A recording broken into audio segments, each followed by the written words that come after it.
And now it's time for Who's Views Reviews with JT and the Whotastic panel.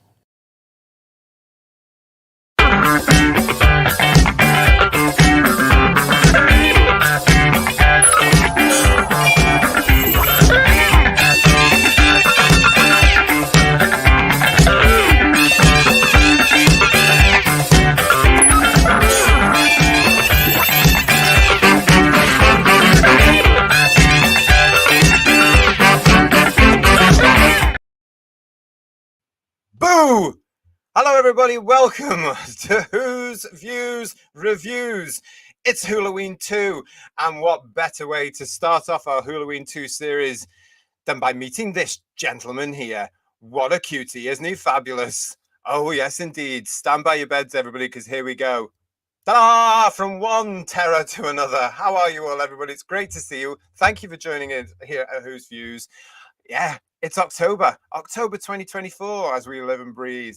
And goodness me, it is time for us to kick off our Wholloween 2 series. So I'm so excited about this. We've got some great shows coming up for you as part of this season.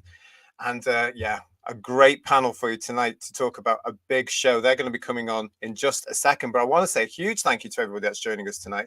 And thank you straight off to Digby, our lovely friend Digby Strawbridge, for your super chat. Love this story, says Digby. The perfect folk horror classic 2 years before The Wicker Man. An absolute gem, and shows us all that what was great in the Pertwee era. Again, goes on to tell us that sadly can't make tonight's show, but just wanted to say what a brilliant tale this is. One of my late brother's favourites. He was a deep-dyed Pertwee fan, and watching this, I can see why. Well, that's nice.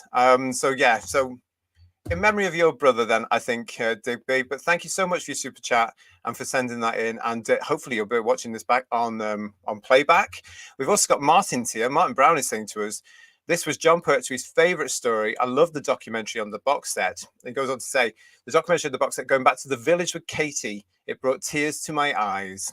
Ooh, that's so lovely. Yeah, Katy has that effect on grown men. I'm not quite sure why, but then I back to the other side, so maybe it's got something to do with that. I have no idea. And Stephen Braddock with us as well, saying, rewatch The Demons again today. It's a timeless folk horror Doctor Who classic. I never tire of watching it. It's one of the best. Everything came together to make it one of the bestest ever. Yeah. That's the right way to talk about best ever. Absolutely. And Legion of James, hello to you, mate. Evening Girl, I've been looking forward to this all day. So have I, actually, Legion of James. We're really going to be having a good show here. I can feel it. I really can. So thank you, everybody. Michael's here. Domgo is here. Pete is with us as well. It's nice to see you all, nice, to talk about this. And we're going to be looking at, in this particular Who's Views Reviews, I'm going to be trying to bring out from the panel as to why this particular story, The Demons, or the Daemons, depending which part of the country you come from, is one of the most famous and beloved in Doctor Who fandom. Do you think the panel will be able to answer that question? Let's find out. It's time to bring them on. Joining me tonight, I have got Paul, I have got Third Doctor Ian, I have got George, I have got, returning to see us after some time, Kirsty, the lady of the chat herself, and I've also got Emilio. Hello, everybody. Hello. Hello. Welcome to Wholloween 2, everybody. Hi. Hello. Yeah, you can talk, everyone. It's okay. You don't get extra points. Sorry, I was just busy casting the runes. So this is great. This is really good, everybody here. So I hope you're excited about this. Oh, I yeah. know yeah. the chat are. Look at this. Legion of James is just saying the signs are there for all to see. I cast the runes only this morning, George. Oh, You lots of can it get about. cream for rooms. I can appreciate that. Yeah. So Yeah. And Richard is saying to us, everyone should have Roger Delgado as their local vicar. Really? yes, definitely. Yeah, I'd definitely go to church. Yeah. What were you reading there, Paul? Now, when I held up, I realised I was like a vicar myself, and this could be a Bible, but it's kind of my Bible. It's the Third Doctor Handbook, which is a fantastic read. I'm just doing some quick research here of some of the ratings, and put that in your pipe and smoke it RTD. That's all I'm saying. Yeah. Yeah. It's amazing, actually, isn't it? It really is, because I've got them here for you. Episode 1, 9.2 million viewers. Episode 2, million viewers, 8.0 million viewers. Episode 3, 8.1 million viewers. Episode 4, 8.1 million viewers. And episode 5, 8.3 million viewers. And then the omnibus 10.5. I was going to say, didn't the omnibus beat it and was actually the highest viewed version of it? Yeah. Oh man, there's so much to talk about with this. Are you ready for this, Kirsty and Emilio? Ready. Another great way to enjoy Doctor Who and the Demons. Great book. Yeah. Some great illustrations in that book as well, isn't there? Mm-hmm. Superb. Yeah. Which I think one of my was favorite the one that Barry Letts wrote for the entire series. It's one of my favorite covers as well, there, George. Actually, I've had that for way too long now. yeah. Oh, and what's this? Look at that. Oh, well, hang on a minute. We have to look at this.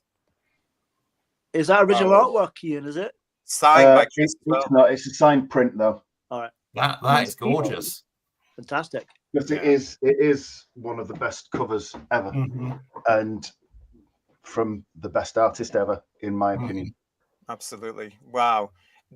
All that artwork was iconic, wasn't it? But that's for another show. We are going to get into this right now, everybody. So welcome as we get into this, the Demons or the Daemons, depending on where you come from in the country. First broadcast on BBC One, the 22nd of May to the 19th of June, 1971, written by Guy Leopold.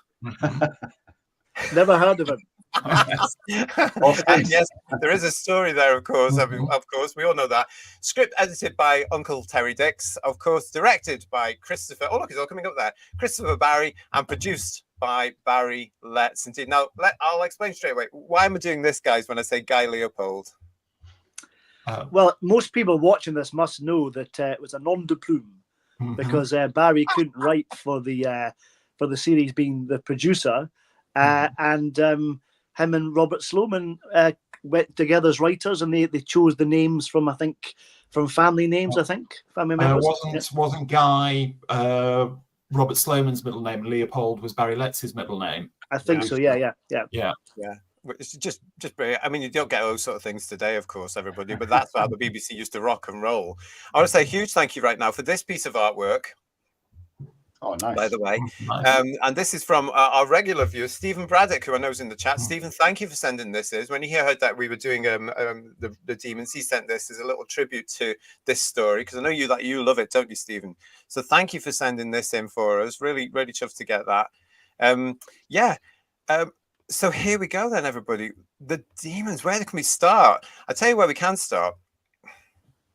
Radio Times, because we just mentioned that. So I'll show you this. This is a photostat from the 5 weeks that the story was broadcast originally, there, with a lovely bit of an illustration there too.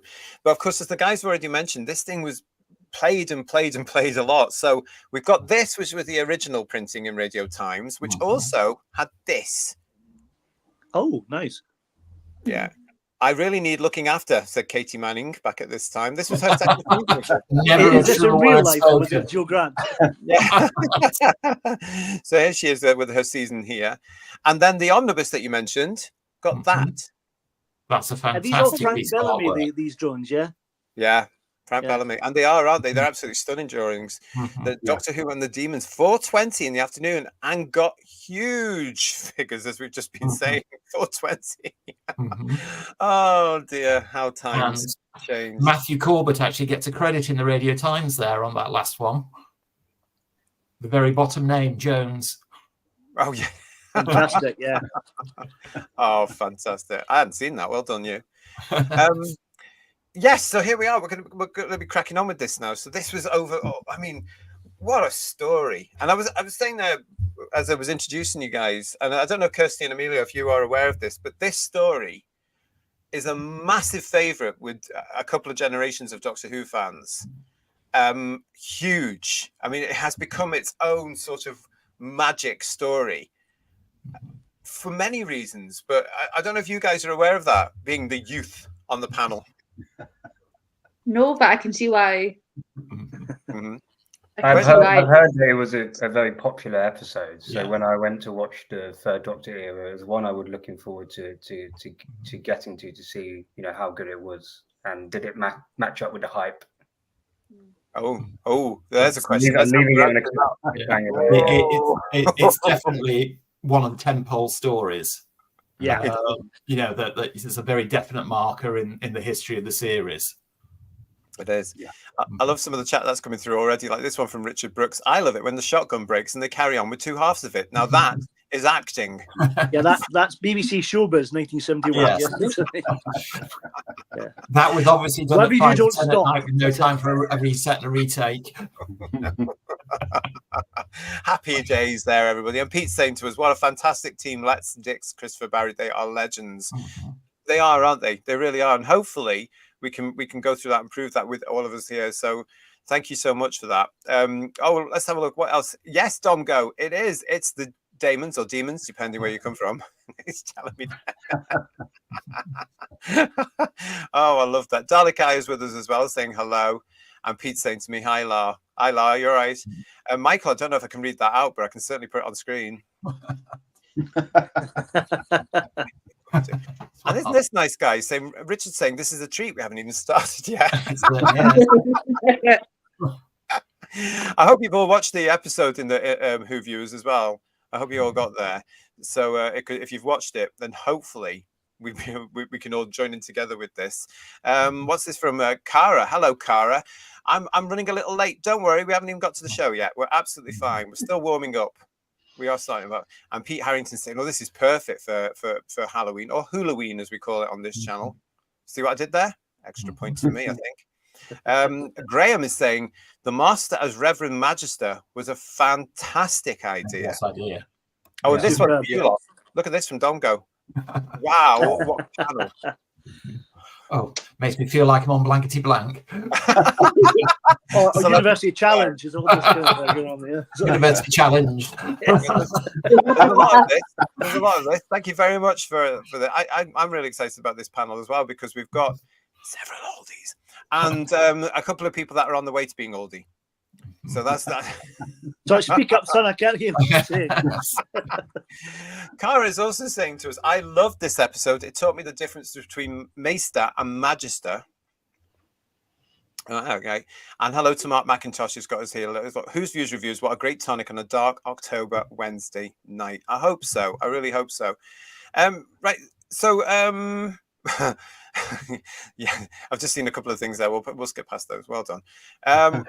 Who's going to start us off then with this story? I mean, let's just ask Kirsty and Emilio. When did you first come across the Demons? This morning about 9:20. Well, better late than never. Perfect. This is part of Kirsty's education, Who Viewers. You're regular, you know, we are educating her on proper Doctor Who. So this is part of her education. That's brilliant. What about you, Emilio? So it's the second time I watched it. I watched it once a while back when I was watching the whole of the Pertwee era. So it was good to kind of refresh my memory on the episode and kind of rewatch it. Brilliant. Okay. So here on the panel, Kirsty is the one that has watched it more recently. So we're going to come to you in a second, Kirst. Lex Kane, thank you very much for your super chat. The Master's Red Robe reminds me of Eric Roberts' Red Robe from Doctor Who, the TV movie. Eric Roberts is a big fan of the original Master. I think that's where, I mean, a lot of that, that one. I mean, I think that was deliberate, wasn't it, really? It's a throwback to not just the Gallifrey thing, but to the Demons as well. And there's certain things that you can see in the TV movie that's come directly from the Pertwee era, can't you? Yeah, but Roger Delgado is a far superior Master without a doubt. Well, he has never been bettered. Yes. No, he's untouchable. Yeah, absolutely. They can try. And Ainley was great, and Peter Pratt was great, and everything. But Delgado, not a chance. They just not possible. Can't do it. No. I mean, there was a real class to the Master in this version, wasn't there? It's interesting, this story, this season. Spoilers coming up if you've not seen all of season 8, but the Master appears in every story, right? Okay. If I didn't see this originally, okay, but I would have loved to have seen this original broadcast and been old enough to appreciate he was in every story. Because when he turns up as the local vicar, you want to punch the air. It's such a great entrance. Super. Brilliant. I just can't believe the impression Paul's doing of the vicar tonight. It's just uncanny. I saw the final episode a lot on the Pertwee Years VHS before watching the full story. Oh. Yep. Okay. And I seem to remember in his introduction, Jon Pertwee said on that was his favourite story, and that was the reason why the episode was included. Yeah. It was the first question of the Doctor Who Longleat celebration when they opened it with a panel, and of course it was Pertwee. And the first question he got was, "What was your favourite story?" And he came straight back with the Demons. He did. Oh, yeah. Surprised he didn't say City of Death, actually. Well, listen, I want to come to, as Kirsty's the newest to view this on the panel this evening. Kirsty, you watched this at 9:20 this morning, which is amazing. Yeah. I love that. Brilliant. So, what's your first impression? You kick off the conversation by telling us. So, imagine me as a goblin this morning at 9:20. I've got my first coffee of the day. I'm giving it a wee bash. The first episode, I was a bit like Emilio, that I'd heard about this and I'd like great expectations from you all lot gassing me up about this. And I'm from like, us, really? And I'm like, not really. I'm not sure what they're on about. And then by episode 2, I was like, I'm strapped in. What I really loved is that scene when the Master, and he's giving it all kind of vicar, and he's like going at, and he's like, you in the post office and you and this. I was like, oh, okay, because that was the first time I'd seen Roger Delgado as the Master. So him messing around like undercover, and then him actually being a dastardly little master as well. I just thought that was beautiful. As Domgo says in the chat, Delgado is the daddy. And then young youth talk, that's the best. But what really got me, and I said this to Paul this morning, about him riding the bike. And he swooshes on with John, yeah. And he starts the bike. And I was like, oh, this is making me feel things. So that won me around as well. I loved it. It's extremely cool on that bike, isn't it? What exactly was it making you feel? Yeah, give us a bit more. Read between the lines. Use the subtext, please. Thank you. Well, can we park that for the next 42 minutes? Then we're past the water. No. Oh, can we just up the rating to 18 and Kirsty carries on for a bit? A wee red triangle in the corner. That's what we need. Yeah.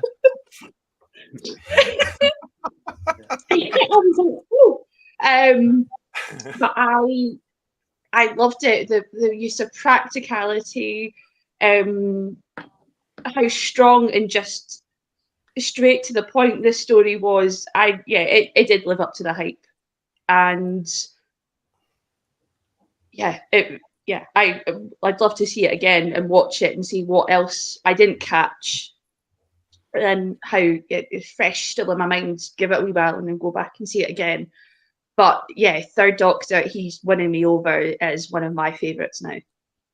Wow, look at all that. Look at all that. I mean, nearly 55 years since the man himself was first screened on the role. And we've got, people like Kirsty coming along and watching his stories and going, he's a brilliant Doctor. Yeah. And he'd be chuffed about the motorbike comments as well, I'd imagine. Yeah. Along those lines, isn't Pertwee's version of his costume in this story just fantastic? What a brilliant version of his costume. And we've often talked about his commanding presence, but never more so than here.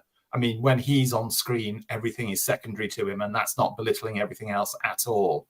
I mean, he is just the Doctor. Nobody else is the Doctor. It's him. Yeah. He's got film star qualities, hasn't he? Let's be honest. Yeah. What are you saying, Kirsty? What George just said is the more intelligent answer than what I said. Emilio, so I mean, Kirsty was saying that this story lived up to the hype. From your point of view, now that you've seen it a couple of times, does it for you? Yes, but I wouldn't say it's the strongest of the Pertwee stories, but it's definitely up there. So I will say overall, yes, it lives up to the hype.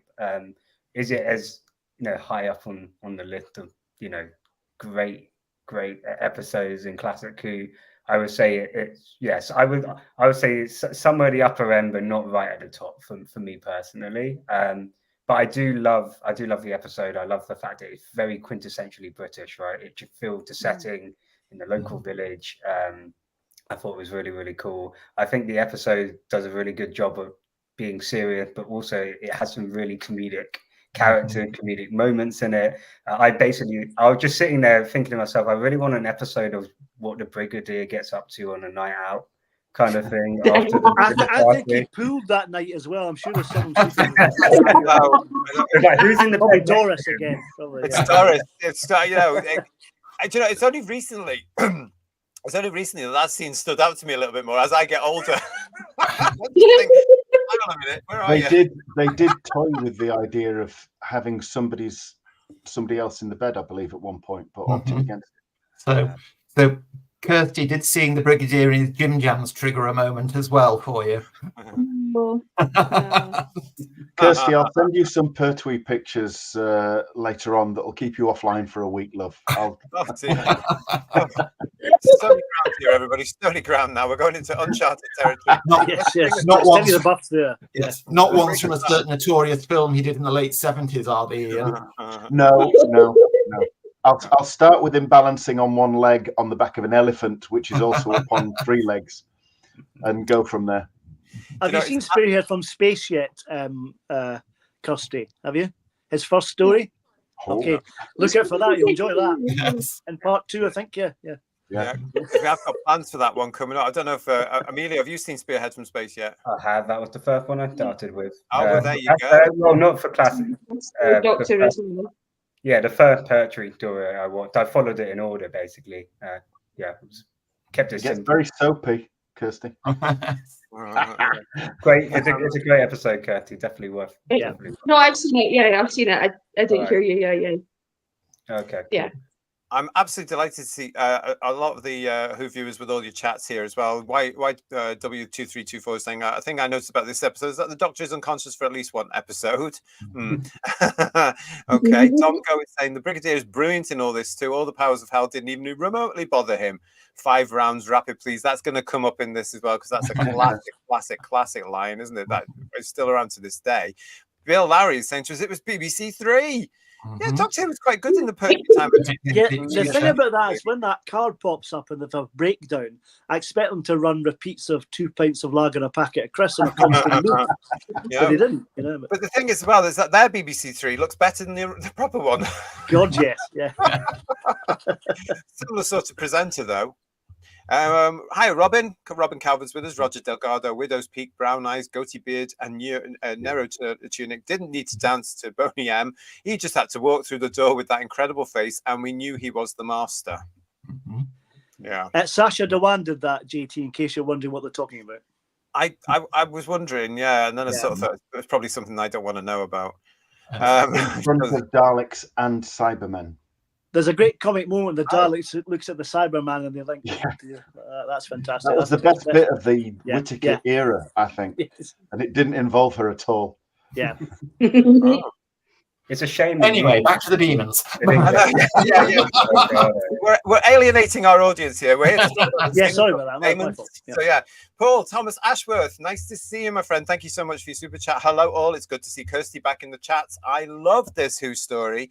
And he's already put scores on the TARDIS store for 10 out of 10. You'll have to remind me about that. I'll make a note, but I'll probably lose all this piece of paper. But here you are, Paul. Yes, we are going to be doing scores on the TARDIS stores, of course, as part of these. So, thank you for that. Really appreciate it. What else we got? David's joining us. Hello, David. Nice to see you. David Harding there. So, guys, we've heard what Kirsty felt about this. We've heard a little bit about what Emilio found about it. So, from our point of view now as well, I mean, because they won't know what this was like. Can you remember the first one, the Demons, came out on VHS? Well, I can go back before that. This is the first story I can remember watching on TV when it was first transmitted. And I've got very clear memories of watching episode 1 and being absolutely convinced it was playing out in real time. And the opening of the dig and everything was actually happening. Really? Yeah, that's great. That's quite sweet. And it scared the Jesus out of me. And the cliffhanger to episode 4 and the reprise in episode 5 where Azal zooms up in size. Super. I can just remember sitting there clutching my dad's side on the sofa, just like, Oh, I love that. I've got. You've probably all seen this picture, but I love this particular picture. Oh, fantastic! Yeah. Look at Pertwee there. He is so proud, isn't he? Mm-hmm. And what great costumes and makeup for the time here. This is just wonderful. But look at them there. It's just. He's almost as tall as Azal, and Azal's on stilts. Yeah. I mean, goodness me. Happy. I was gonna say that going along with what George said. Yeah. I didn't see his original broadcast or the repeat, but if I would have been 5 or 6 at this point. I would have been terrified of Bok and Azal, and just the general atmosphere is nice and dark and creepy and sort of, so I would have been terrified myself. Yeah. If the sofa hadn't have been against the wall, I would have been behind it. It absolutely terrified me. Yeah. No, yeah. I mean, the overtones are there, aren't they? This is what I call Doctor Who at its best, personally, as well. This is a typical English British village in the middle of nowhere. It's got those got to be careful what words we use on this, I suppose, but it's got those dark overtones going on all around it. You've got the White Witch in there as well. You've got all this mystical stuff going on. The Master's causing this is a proper Doctor Who story for me. Can I just say that, yes, it scared the bejesus out of me, but if Mum or Dad turned around to me and say, "Oh, we're not going to let you watch it, it's scaring you too much," they would have got a kick in the shins. Yes. I think that's the same for all of us. Do you remember when you would get a little bit scared of Doctor Who and they would threaten to switch it off or not let you watch it the week after? You go into an immediate scope. Did you watch the repeat at 420 we talked about as well? Did you see it the following year later at Christmas, was it? I'm pretty sure I must have done, but I do remember watching the episodes as they broadcast. And particularly the cliffhanger to episode 4 with Azal growing in size. That just burnt into my memory. It's a great cliffhanger, superb. Yeah. It really Look is. at that. On the blue screen itself, everybody. I'm glad you got Stephen Thorne there. I thought it was Tom Jones, judging by his chest. Well, that's lovely. Yeah. But no, it is Stephen Thorne. Yeah, he is there. Yeah. I mean, just amazing, wasn't it? And the story about all this as well is it was supposed to be darker than this. Barry Lights wanted it darker, guys. And if you don't know, Kirsty's looking there. I don't know if you know about this, Amelia, but he wanted it dark, and it was Uncle Terence Dix, that came along and went, I'm not sure about this. And I think, was it Ronnie Marsh who was head of serials at the time? He got a hold of the script and he made some changes as well. For example, the church crypt couldn't be called the crypt; it had to be the cavern. Cavern, yeah. And yes, it is. It's a crypt, isn't it? It's designed as a crypt. Yes. But because of the overtones that crypt carries with it, he said, no, that's one step too far. You have to bring it back, and it got called the cavern. Yeah.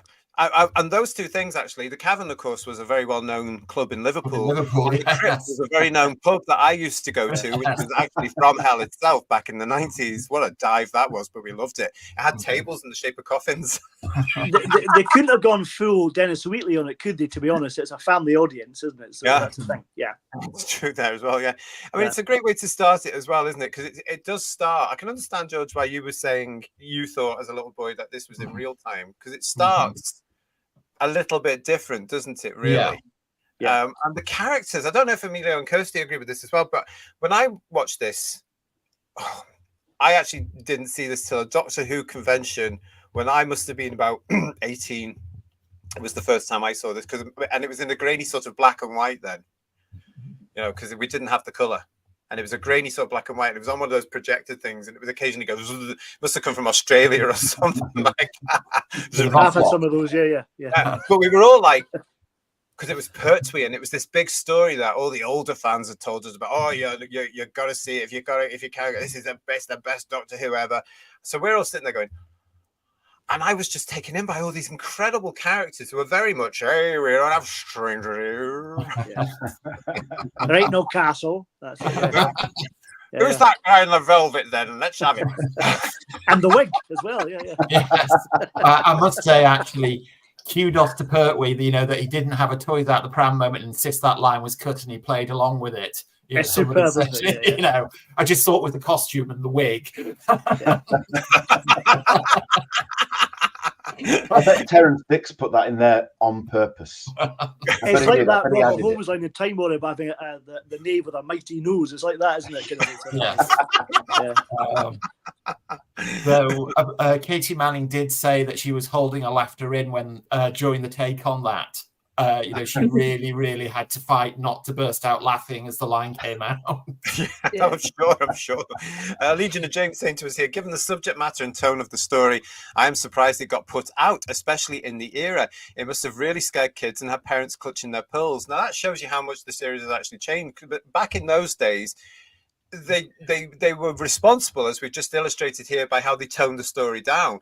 But they weren't worried about frightening us. I'm pretty sure. Well, they got into trouble to tell the Autons with all the violence and that, and they didn't learn from that, did they? So, I'm pretty sure it had Mary Whitehouse reaching for a typewriter.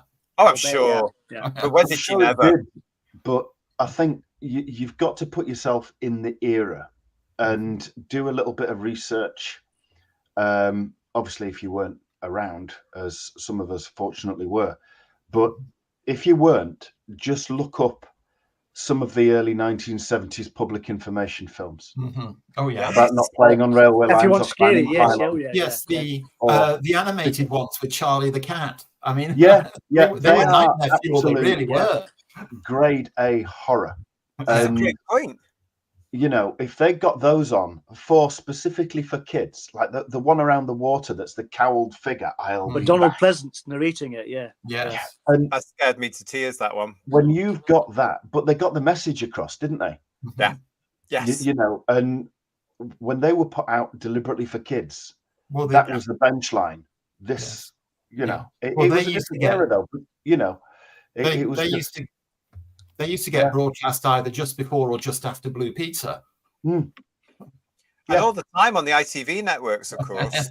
But some of them, if you weren't there, you won't know, guys, because some of them were absolutely terrifying. Mm-hmm. I'm not going ever again. You're saying about Charlie Says, George. It's terrifying. This cat can talk from the start. And that fish he always ate, which down to bones in seconds. Piranha cat. Never get away with this kind of story today. They wouldn't. They would have to water it down. I don't know what Kirsty and Emilio think about that, but I think they would have to. It would be. I mean, we certainly wouldn't get it with the production team we've got now because they don't like to frighten people anymore. But Doctor Who's not frightening. And also we've got G35. Hello and welcome to G35. The opening scenes are so atmospheric, particularly in black and white. Now, can I just ask you, G35? Great point there. But is your avatar Edinburgh? It is, isn't it? That looks like Carlton Hill, is it? Yeah. Yeah. But yeah, the opening scenes look like the opening to a 1930s or 40s Universal Frankenstein movie. Yeah. They do. They really, really do. I mean, Ian, as a big Doctor Who... listen, I want to say hello, welcome back to Blue Worm. How are you, mate? Nice to see you. We haven't seen you for a wee while. Hello, sir. One of the best stories for Yates and Benton. It is. It really is, isn't it? Absolutely. But I hope you are well. We haven't seen you for a while, so it's lovely to see you, Blue Worm. I have to say that, Yates and Benson have some absolutely funky clothes in their civvies, don't they? Yeah, they go all Bodie and Doyle, don't they? They do, don't they? Domgo is saying to us, Saturday afternoons were always scary, utterly fantastic. That was just the football results in our house, I tell you. That's why. And Pete's saying it wasn't scary. Frank Boff. Anyway, so let's go back to that point. Ian, you're a big Third Doctor fan, as everybody will know, because it's in your name there.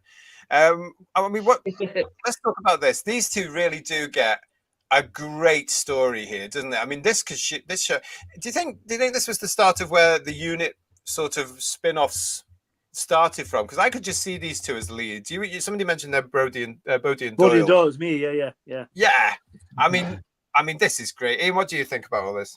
I think they really came into their own in this story. They're acting autonomously in a way, in that they take the Brigadier's helicopter and finds out about it later. But because of the heat barrier, Yates is effectively a pseudo Brigadier. He's making decisions and everything else unless the Doctor tells him otherwise. He's acting as the Brigadier inside the heat barrier, whereas the Brigadier himself is feeling quite ineffectual outside of it. And then you've got Benton, who is paired a lot of the time with Olive Hawthorne. which is just so utterly it's lovely, but crazy, but it works. And it works even better in the book, also written by Barry Letts, which is a fantastic book and a brilliant audio book, which Barry Letts narrates himself. But those two just work together from the minute he rescues her from being tied up in the clothes laundry box onwards, right to the very end. It's just fantastic. But those two, really, this is as much their story as anybody else's. They really do come out in it. Could you say how brilliant is Damaris Heyman as well? Oh, She's just fantastic. Yeah. And while you've got that on screen, do you know that cloak and scarf that she's wearing is the exact one that Margaret Rutherford wore as Miss Marple in her 4 Miss Marple movies? Yeah. Wow. Yeah. Wow. Yeah. Great movies if you've not seen them. Superb. Yeah.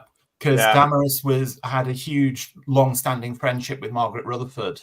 And this was towards the end of Margaret Rutherford's life when Damaris said to her that she'd been cast in this part. Margaret Rutherford gave her the cape and the scarf to wear to help her get into character. Wow. And it did. Thank you to Lex Game for another super chat there. I remember saying no strangers. I'm not saying the rest of it just in case we get bored.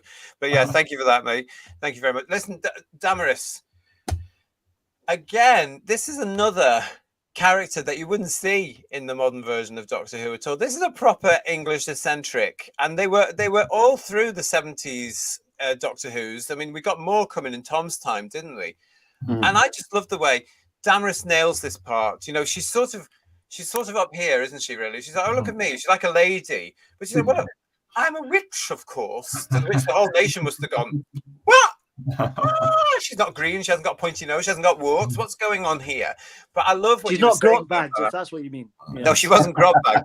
But I just love the relationship she has there with Benton, because it's a sort of a little romancy thing going on, isn't it? Oh, this charming man, this lovely man, young man. Do you know when Tom Baker was frequently quoted as saying he would love a middle-aged companion who was grouchy?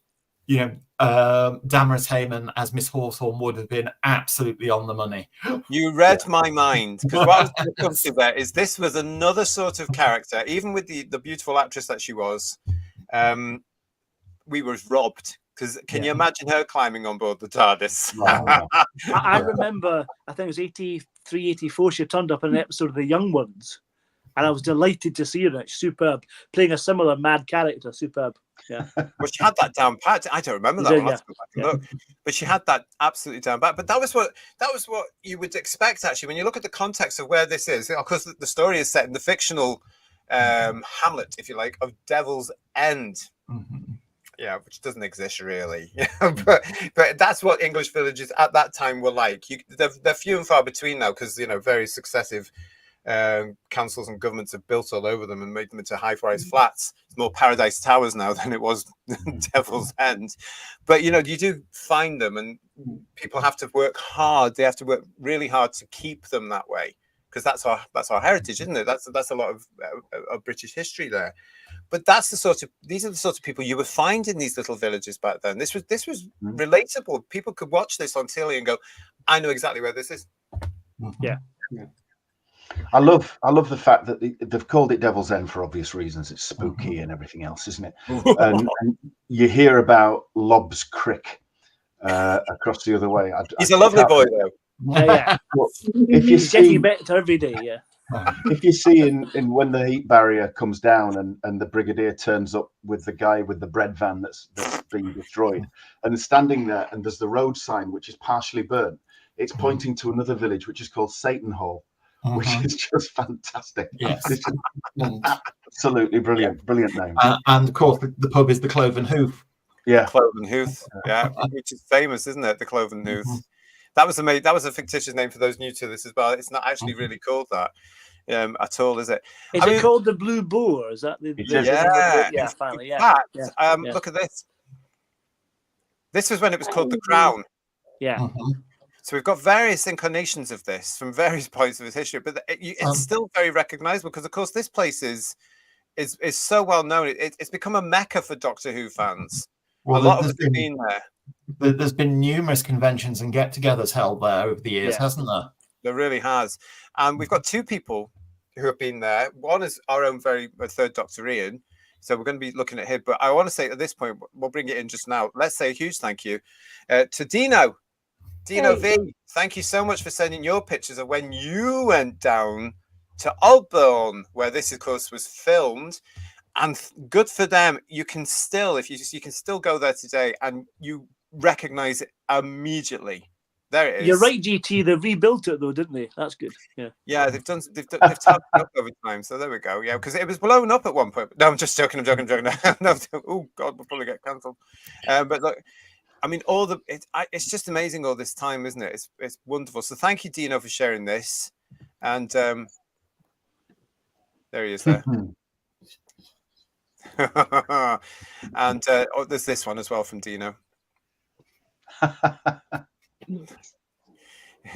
Absolutely. We've got more pictures coming up from down there a bit later on in the show. So stay with us as we go through all this.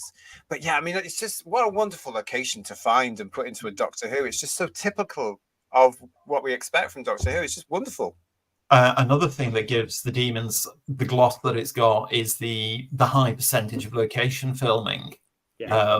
And not only location filming, but I think for the only time ever in the show's history, multi-camera location filming, where there were 2 or 3 cameras set up for one shot, so they could to speed up the amount they could get in the can in one day, rather than doing one setup and then changing to another angle with one camera, relighting, doing that shot.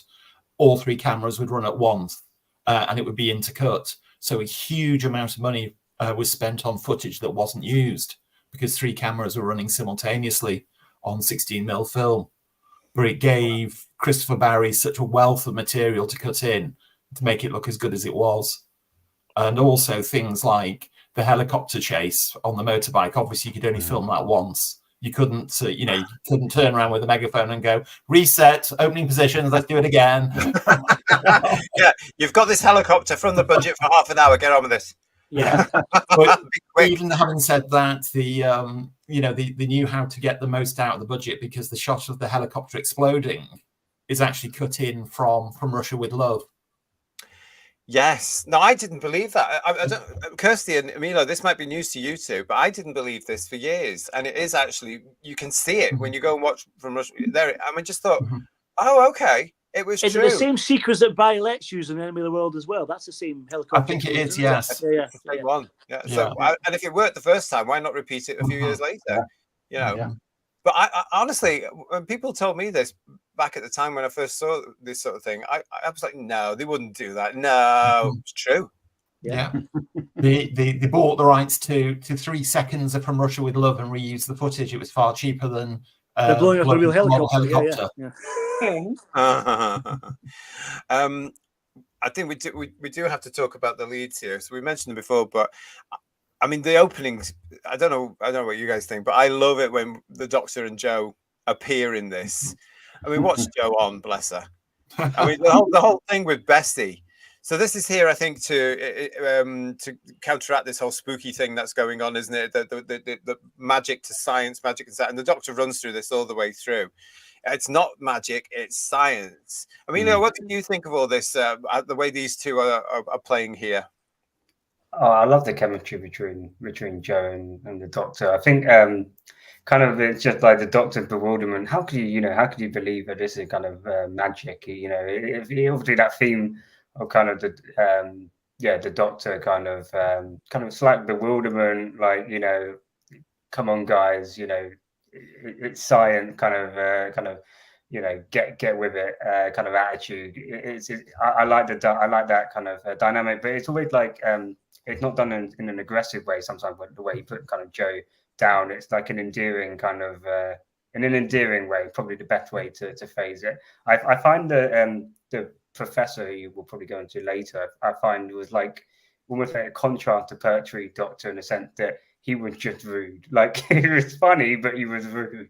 There wasn't really much of an endearing quality to the way he was like putting down the kind of journalist and kind of like treating him as stupid, but it came across more crass. Whereas the Doctor, you can see that there's that twinkle between him and Jo, and he respects her, but he's also at the same time like, well, he's a Time Lord, so he's an alien. He's clearly got much more knowledge, and is a bit like, yeah, come on, like I'm controlling Bessie with a kind of like a remote. It's not like it's anything spooky or supernatural or like magic basically. So I love that dynamic, and I think it worked really well.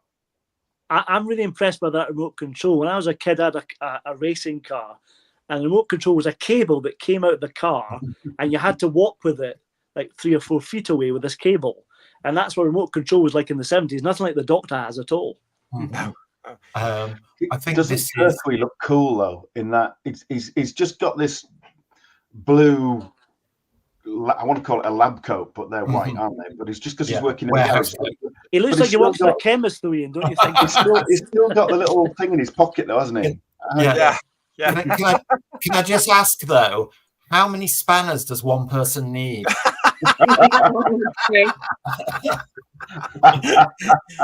Well, a Time Lord's got to collect something. But, I mean, keeps him out of trouble, doesn't it? Yeah. It'd get rid of some, but it'd be a wrench, wouldn't it? Yeah. I mean, one of the many things that makes the Demons so good, I think, is this is just the perfect example of that wonderful lightning in a bottle relationship and chemistry between Jon Pertwee and Katy Manning and the Doctor and Jo. Yeah. I mean, this really is such a shining example of it. That they're just fantastic when they're in shot together. Yeah, I mean, this picture that I showed here, this one, I love this picture. I mean, look, this is of course them in characters. This is the Doctor and Jo, but look at that warmth that Katy's playing there. This is personal as well, isn't it? This is Katy towards Jon, and this is Jo towards the Doctor. It's absolutely fantastic. At this point, she's there, isn't she, Jo? She's absolutely enjoying all this. She might be terrified out of her wits every 30 seconds, but she's loving every minute of it, isn't she? It's great. Amelia, I just want to point out to you, the professor you were talking about there? Yeah. Fellas like that were around at the time because he always reminds me of my Uncle Jim. Yeah.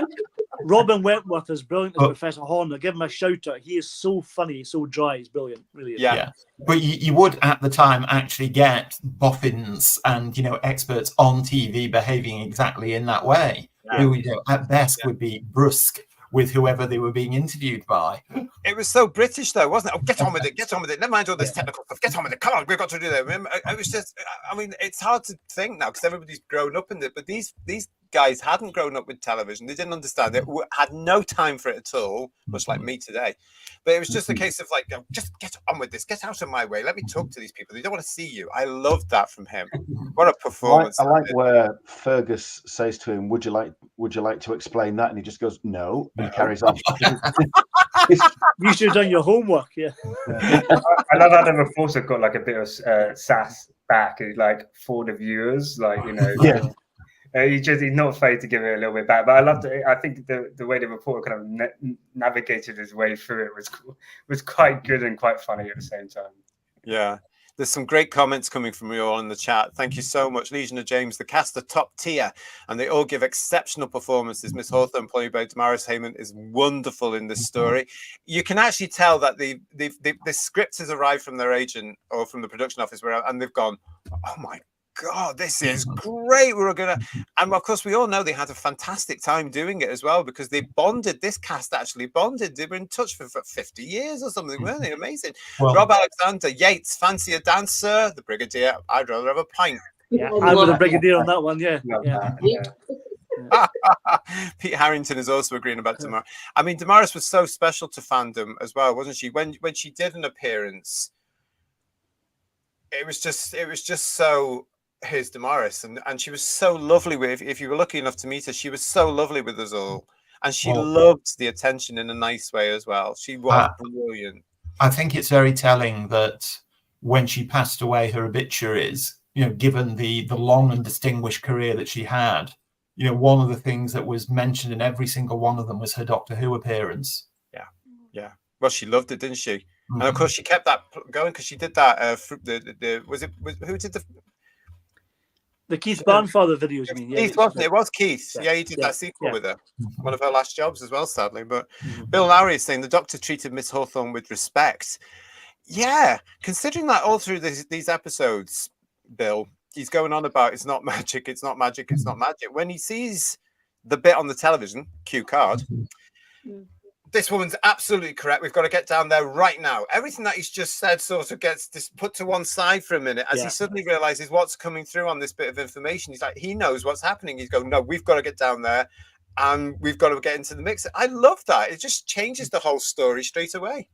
Also, just going off topic slightly, but again, I've got to ask this looking at that photo. Why do units keep an armory in a mess room? I was just thinking that as well. You've got two bunk beds. Well, you can only be too careful, can you, George? Let's be honest. And communications as well. Yeah. If the cricket gets a little bit boring, then you can go. I'll just shoot something. What is brilliant about this room with having the telly on is when the Doctor goes away and they change it over to the rugby.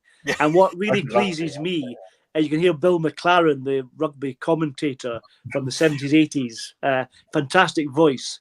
And it just takes me right back to being a kid, hearing the rugby on the telly and stuff like that. Amazing, Yeah, which would have been on a couple of hours before as well on a Saturday afternoon. Yeah. But I just want to point out, just the reason that's all there, because you never know when a great big blob of jelly is going to appear, do you? Quite frankly, that's what that's all about, Kirst. Honestly, you've got to be ready in unit. You've got to be there. There's lots of technical things at unit. You've got you need a giant bowl for the jelly, I think. Big bowl.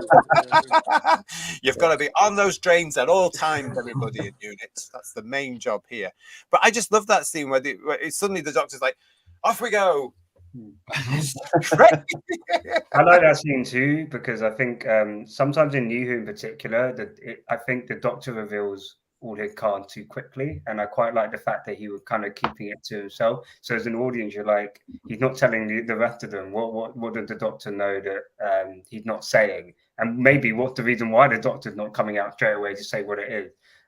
So it keeps you intrigued as an audience, but also it's I think it's interesting how it kind of portrays the Doctor as somebody who he knows more than what he lets on, kind of thing. And I think that works well here. It worked very well in the Sylvester McCoy era in particular as well.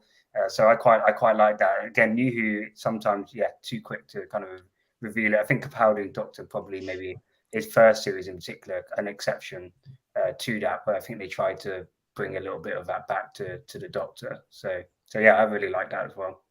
Yeah, I think it's a nice little layer in this one that you see the core unit personnel off duty to begin with.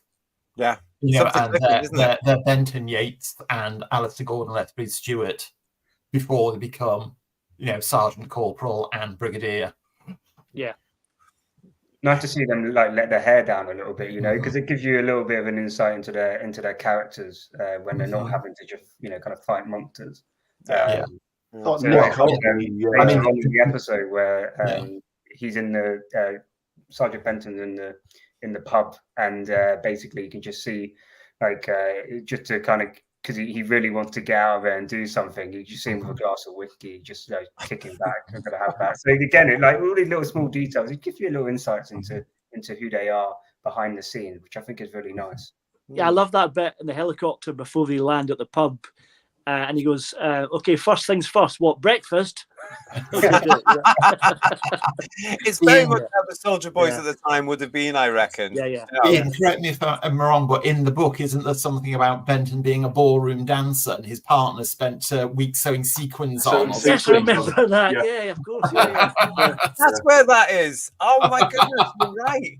I was waiting for it. On the couple of the recent times I've watched this story, I've been waiting for that, and it's not. It's the book. Oh, I thought it was going mad. There is so much. There is so much that book expands, and it has a lot more credence because it's written by the person who co-wrote the actual story. So it's potentially it was stuff that he wanted to include anyway. Possibly, you don't know, but it sort of carries extra weight. I mean, I know when the Doctor chastises Joe for criticizing the Brigadier when he wants to use explosives on the heat barrier, and she goes off looking a little bit crestfallen, and Benton's laughing, and Yates looks at him and he's like this. He realizes, but in the book, they're in Bessie, and Joe's grumpy with the doctor because he told her off, and then she realizes that the doctor's singing away to himself because he's happy, and she says, "We're going towards danger. Why are you happy?" He says, "Well, right at the moment the sky's blue,"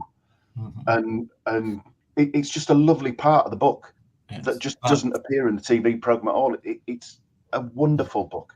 Yeah. And it's not one of those typical Target 120 pages as well. No, it's not. We had the page count to tell the story. It's fantastic.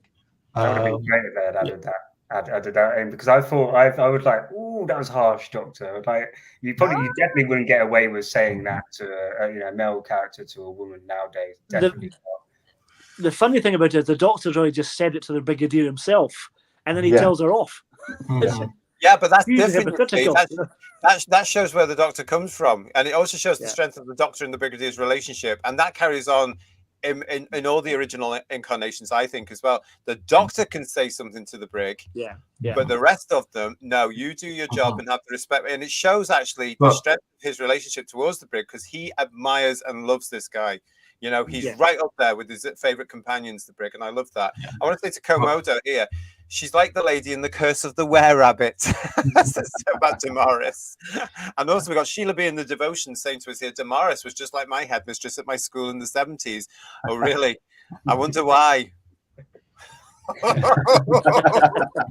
And well, apparently in real life, Damaris was very knowledgeable on the occult and witchcraft, etc.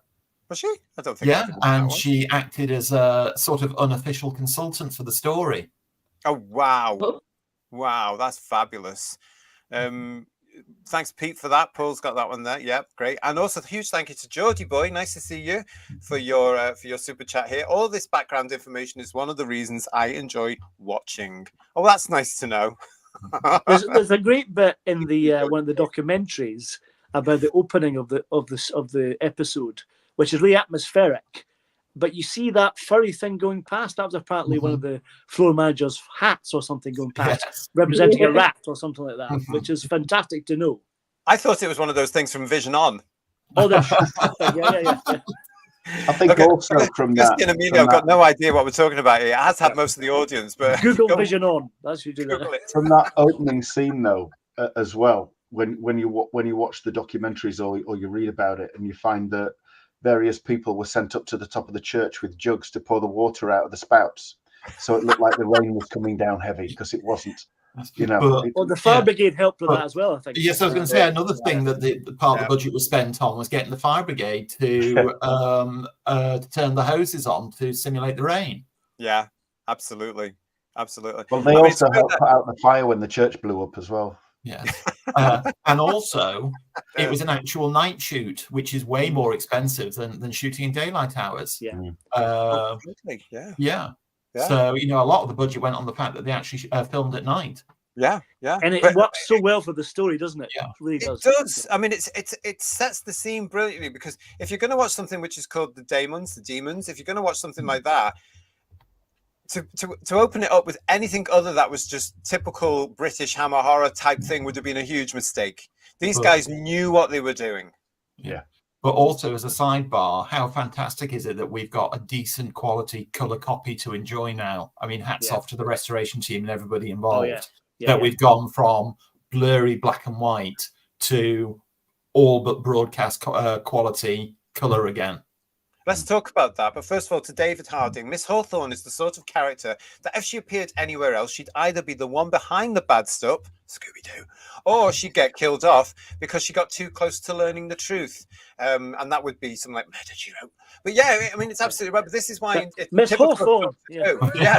It's typical of Doctor Who that they create these great English ladies, British ladies, which we don't get anymore. You don't get this sort of woman anymore. I mean, when I was a kid, they were all over the place, to be quite honest, and they were usually your aunt. You know what I mean? Your aunt, or your aunt who lives over there, it was a friend of your mum's or your grandma or something like that. So they were your aunt. But they were these great British bastions of eccentricity and common sense and knowledge and all this. You don't get them anymore. But Doctor Who embraced them and celebrated them. And I miss that. I mean, you're not going to get them anywhere now, are you?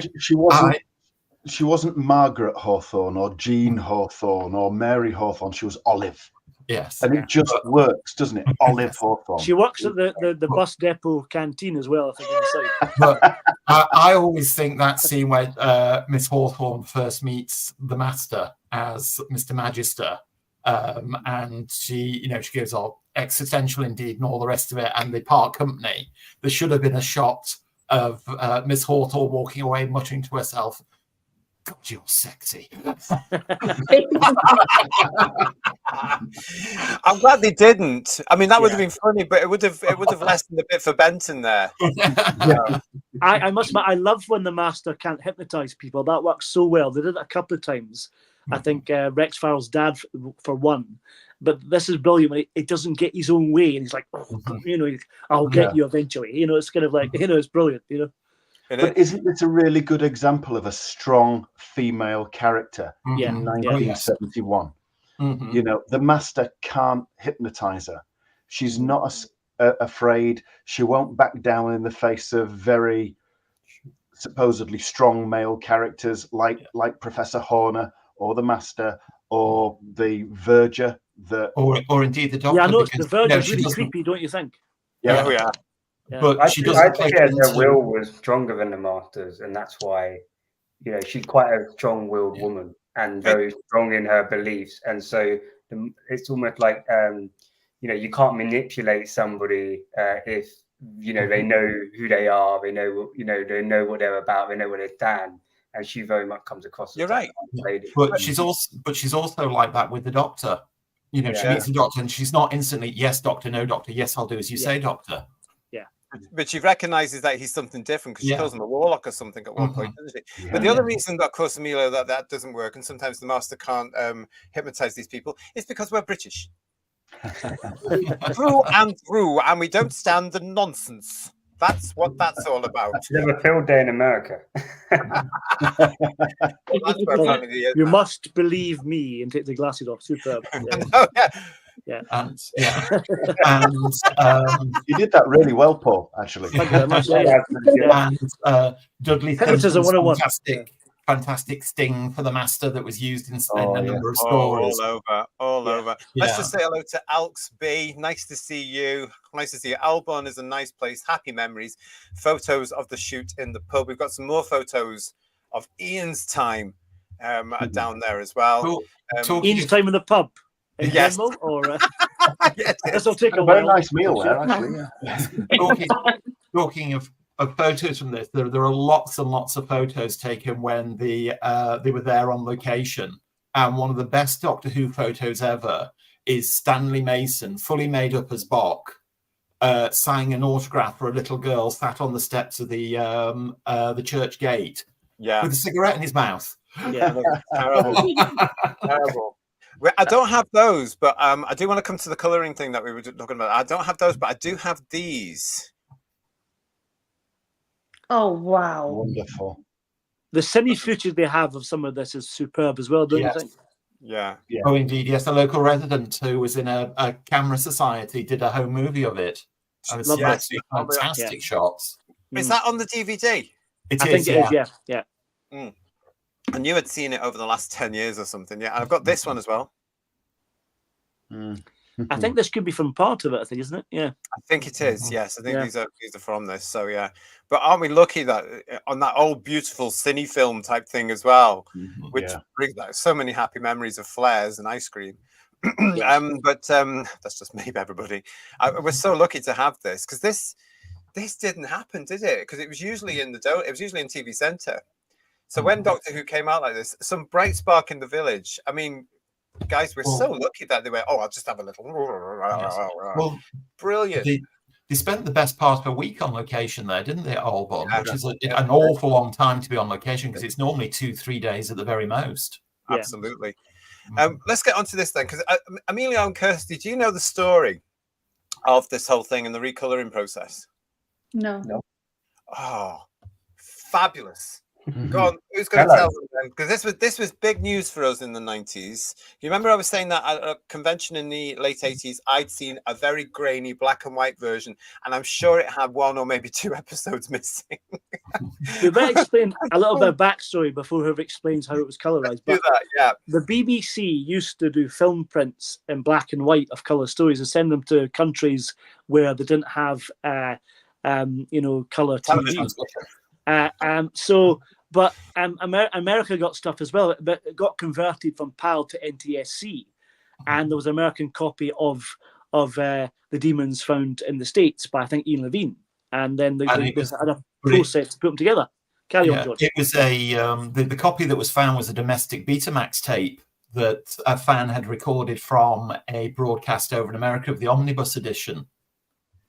But the BBC, because the actual 2-inch videotapes that were used for broadcast were so expensive and they were reusable, routinely did not keep the transmission tapes of all their programs once they were 2 years old, because they were past rebroadcast date with Equity and Musicians Union agreements then.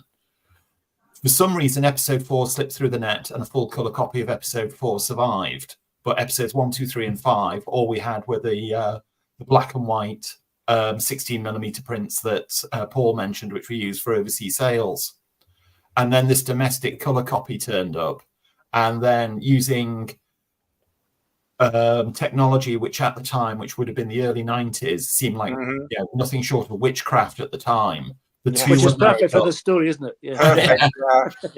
The two were married up, and the bits of the omnibus edition that weren't there were hand-coloured to give us a full colour copy of the Demons for the first time in, must have been over 20 years.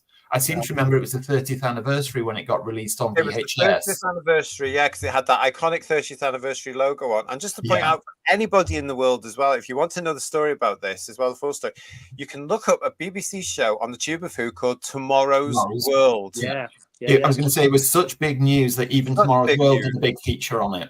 Yeah. It was a wonderful feature as well. I remember sitting there that Thursday night. It was either before the Pops or after Top of the Pops, wasn't it? I can't remember, but I watched both religiously. That night, really, really, really ready for Tomorrow's World. Because even now I find it fascinating because the technology has moved so quickly now since that time in the 90s. So here it was. It was literally making the papers this news. They're going to recolor a Doctor episode. We were all betting ourselves, guys, for this as well. Yeah. And there was a huge feature about it in the Radio Times as well, I remember. Yeah. There was a huge double-page feature that the Demons was back in colour. Because at the time it really was groundbreaking.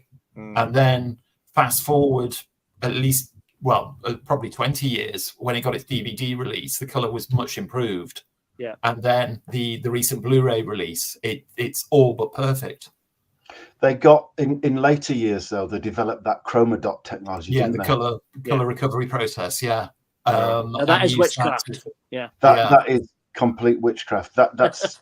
The little dots that make up the black and white picture contained color information that they'd lost, which was incredible when you think about it. And they were able to put it through a processor, and it basically regenerated the color.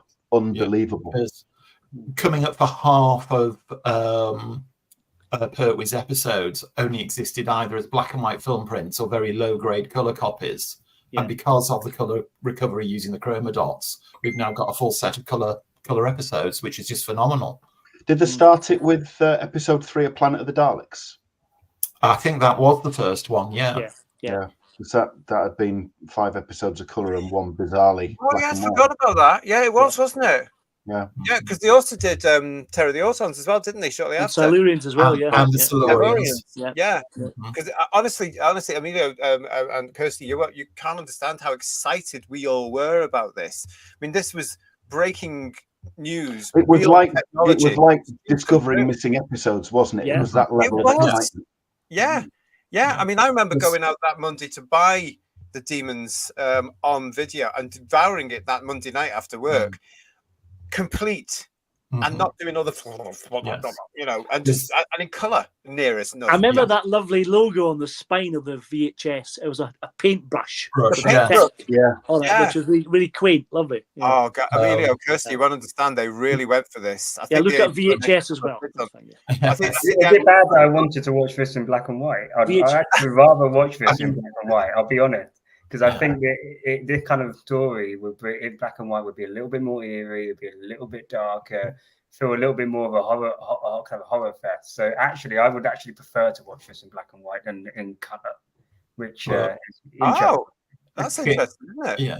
But compare the quite blurry copy of episode 5 in black and white that was on the Pertwee Years video to what's available on the Blu-ray now, just to see how far technology has moved on and how much has been done to restore the episodes. Yeah, and just to keep them as well, just to make sure that they're safe and sound and looking good there. I just want to point out to those of you in the chat that are asking, no, Paul is not portraying a vicar tonight. Although he does look like something from a Derek Nimmo 1970s comedy.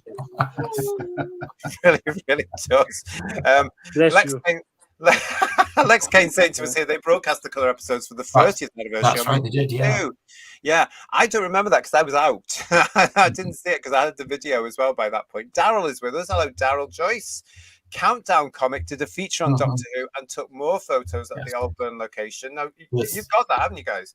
Yeah, there's one of the Countdown annuals, which has a feature on Doctor Who on location at Aldburn, and they sent their own Countdown sent their own photographer, and there's pages of these amazing photographs of the location. Yeah, I've got it over there as well. I should have brought it over, but never mind. And Graham is saying to us here, my phone just rang. Look, I can't chat now, he said. It's Wholloween and we are discussing the Demons. Quite right. Super. Brilliant. You should make that your voicemail greeting. Well done, Graham. Extra Who viewer points for you. And Chris Lawley is saying to us here, wonderful Pertwee was my first memory of the Doctor that was watching before with family, before I can remember. Yeah, well, certainly, you know, it was the Demons as well that really contributed to Pertwee really being cemented as the Doctor in the public's eye, wasn't it? You know, it was really big stuff. Yeah, really big. Because you know, from what I can tell from people that were there, the whole country was talking about these Doctor Who episodes, hence the high ratings. Well, Doctor Who was back to being as popular as it was, if not maybe more popular than it was at the height of Dalek Mania. Yeah. During William Hartnell's run. I mean, it really was a return to form for being, you know, in the public eye in such a big way by this time. And thank God for it, because again, it just goes through these things. This cemented the future for a little while there as well, didn't it? I mean, this was the golden age of Doctor Who for many of us. I know some of you would disagree, but for many of us, absolutely cannot be beat. No discussion on this channel. Jack, hello, Jack Harrison. It's nice to see you. Aldburn, my first traveling trip on my own, and it was absolutely lovely. And on my first day, I had lunch at the pub and bumped into writers of the show and audios and got a free slab of cake. What? How rude. A free slab of cake? How outrageous. But nice to see you, Jack. And Robin Calvert is with us saying, read the black and white version, UK Gold 1993. Oh, there's a channel. Some viewers would have seen the Demons on original transmission 1971. Indeed, yes, when I saw it in 71, we had a black and white TV at the time. Yeah, can you imagine that, Emilio and Kirsty? I saw it at 9:20 this morning on a beautiful DVD that Third Doctor Ian gave me. And I rewatched it on an Apple iPhone. Oh, how does it look on a little baby iPhone like that? It's all right, actually. Yeah, no, I don't mind it. There's the difference between me and the youth, because I couldn't watch that now. I'd be like that. What's going on here? No, I couldn't. Bad enough on an iPad that size, I can't watch anything on that. It's just ridiculous. You have to have a great projector-sized cinema screen for me now. With binoculars. I'll tell you something, though, anybody. I would like to see the Demons on a great big screen. Oh, that'd be lovely. Yeah. Now, in its current version, you know, in the new thing and dancing version, just to compare it to that 1988 version. So bad. The first time I saw it, I think I mentioned it before, I saw it. Episode 5 is a camera copy, which is a pirate. And for those who don't know, a camera copy literally is a camera pointed at a TV screen. And this was part 5 of an American color copy I saw about 83. and the quality was awful. That's why we're wearing glasses now. Okay. Which, when you think about it, though, that's how this version of the Demons that we've got started. Because when they did those film copies for foreign sale, it was literally, like George said, a camera pointed at a flat screen monitor. So the camera to start with. Yeah. Can I just say the room I'm in now converts into a home cinema, and I may or may not have watched the Demons on a 10-foot screen last night. Whatever. Let's mute. Now you're showing off. Yes, he is. We're not jealous, George. That was also a lie. Yeah. This is a great point from Graham here as well, saying to us, we are so lucky that we can see all of this in colour. It's amazing. Even the Mind of Evil, which we've always presumed would be monochrome forever. Yeah. And isn't it fantastic that we're doing this? And it was all coloured with respect and beautifully done and not edited in any single way. Yeah. Anyway, also let's have a look. Blue Worm wants to know if Paul can say. Can I say it on camera? Can I? Am I allowed to say that or not? Did I say that? Drink, frick, arse. Like that. There you go. Oh, there you go. There you go, boys. I hope you're happy with that, Blue. Welcome that. We've got here Legion of Jinx and Countdown, another blast from my past. They did an awful lot, for those of you who don't know. They Countdown and TV Comic, but Countdown mainly, it covered all the big sort of fantasy sci-fi shows at the time. So it did an awful lot to do with Doctor Who, actually. Well, Countdown, I'm right in saying, was pretty much a continuation of TV 21 into the 70s, and it was very much focused around all the Jerry Anderson shows. Yes, that's right. But just shows how popular Doctor Who was at the time, that this comic magazine, high-end comic, which was published to promote the Jerry Anderson shows, how frequently Doctor Who got the cover. Yes. Because if you look at the back issues, every other issue had a Doctor Who cover, more or less. But that's because Doctor Who was huge again, as we were talking about there. I mean, and the Demons helped. The fantastic, it came after the Demons, the fantastic, I think it just predates the Radio Times 10th anniversary special, the fantastic Doctor Who holiday special that they did. Yeah, absolutely brilliant. Thank you again to Lex for your super chat there. The fear on the Master's face on the last scene of episode 3. It's fending off a 30-foot demon with a candelabra. The interesting thing about that is that when you see Azal makes various appearances in the story, but you don't see him apart from one shot. You see his legs. And I have this image in my head. Stephen Thorne's got the bottom half, but he's just got his normal clothes on the top half. That's what really weird. All you see is his legs like that with the tights that are a bit ruffled. He probably did. We'll talk more about that in a second, actually, everybody. I mean, that's actually highly likely because, like TARDIS scenes where you just had a close-up of the Doctor and you could see the time rotor. The time rotor would just be plonked on a table and the camera would shoot across it because it was easier and quicker than setting the whole console up. Exactly. We've got Stephen Braddock saying to us, I saw the Demons in 71 in black and white. Aren't we so lucky now that we have it in lovely colour? We blooming well are. And it's just to think that, again, once upon a time, we never thought we would get to see these things at all. And we were all trying to find somebody in Australia to send us a VHS. Yeah. That was the big thing for all of us, wasn't it? You guys, Kirsty and Amelia, you are so lucky. Get us a pen pal. That's what we all did, yeah. Yeah. Do you remember in the Dwaz and stuff like that, you could actually find some people who could say, I've got the tape from somebody I know in Australia. My auntie's in Australia, or my best mate's in Australia, and I've got this tape. So you probably get a 15th generation version of a copy of a copy. Yeah. My friend and I called those copies Wobble Vision because they're really, really bad.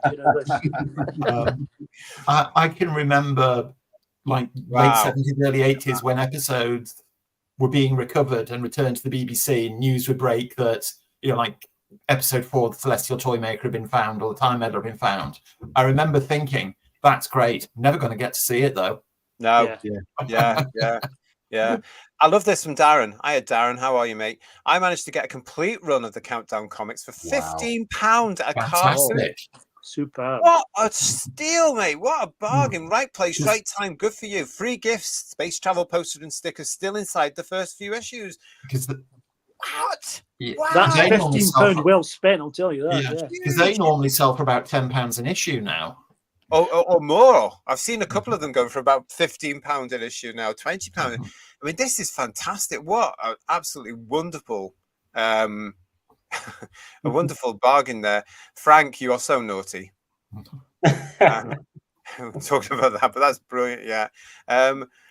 Blue I'm saying to us here, what would the ratio of colour to black and white TVs be back when the Demons was aired? Oh my goodness. There would have been far more black and white TVs than colour TVs. Yeah. And then we had the hangover, because when the colour TVs came out, people were very reticent to take the colour because the TV license fee was two-tiered. Yes. Well, it was cheaper to have a black and white telly.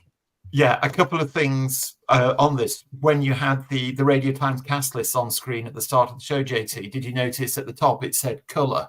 Yes, because not I all remember programs those were made in colour. Yeah, you have a real Radio way of Times making had always it done it old. when a program was made in colour. Yeah. I know when Spearhead from Space was first broadcast in January 1970, apparently there were less than 5,000 colour TV licenses in homes in the UK. So it would be an absolutely tiny percentage of the population that saw it in colour. Yeah. And apparently colour TVs didn't outnumber black and white TVs in households until about 1977 or 78. Well, I still remember black and white televisions around about the time Destiny of the Daleks was being broadcast. That's 79. And certain people still had the black and white. And they had to start phasing them out, didn't they, to get everybody onto colour. But then you start to get the secondary tellies if you were rich. Yeah. A black and white portable in your bedroom, that kind of thing. Yeah. You could win them on 3, 2, 1. Yeah. My family, we were ahead of the game. My family got a colour TV in Christmas 1972, purely and simply because my dad won it as the top prize in his work's Christmas raffle. And I can clearly remember to this day just what you were saying, JT. My dad grumbling about how much more expensive a colour license was than a black and white license. Yeah. But I can vividly remember watching The Three Doctors in colour. Not because it was The Three Doctors, because I was watching it in colour. Wow. 1971, black and white was £7. Colour was 12. Outrageous. Colour was 12. The colour was £12. You see, you had to be rich to have a colour telly then, didn't you? And there were 1.6 million colour TVs in 1972. Yeah, and they only sold 10. And the Radio Times cost 5 pence at that point, didn't it? We still have more pages than now. Yeah, we were the only family I knew that had a colour TV. Ooh. At that time, it was a while before anybody else called it, but it was purely and simply because Dad won it in his works raffle. I remember You're the only one I know with a home cinema. Yeah. I remember definitely having a colour telly for the launch of multicoloured swap shops. That must have been 76. And I definitely remember that, but I don't remember not seeing Tom in colour. So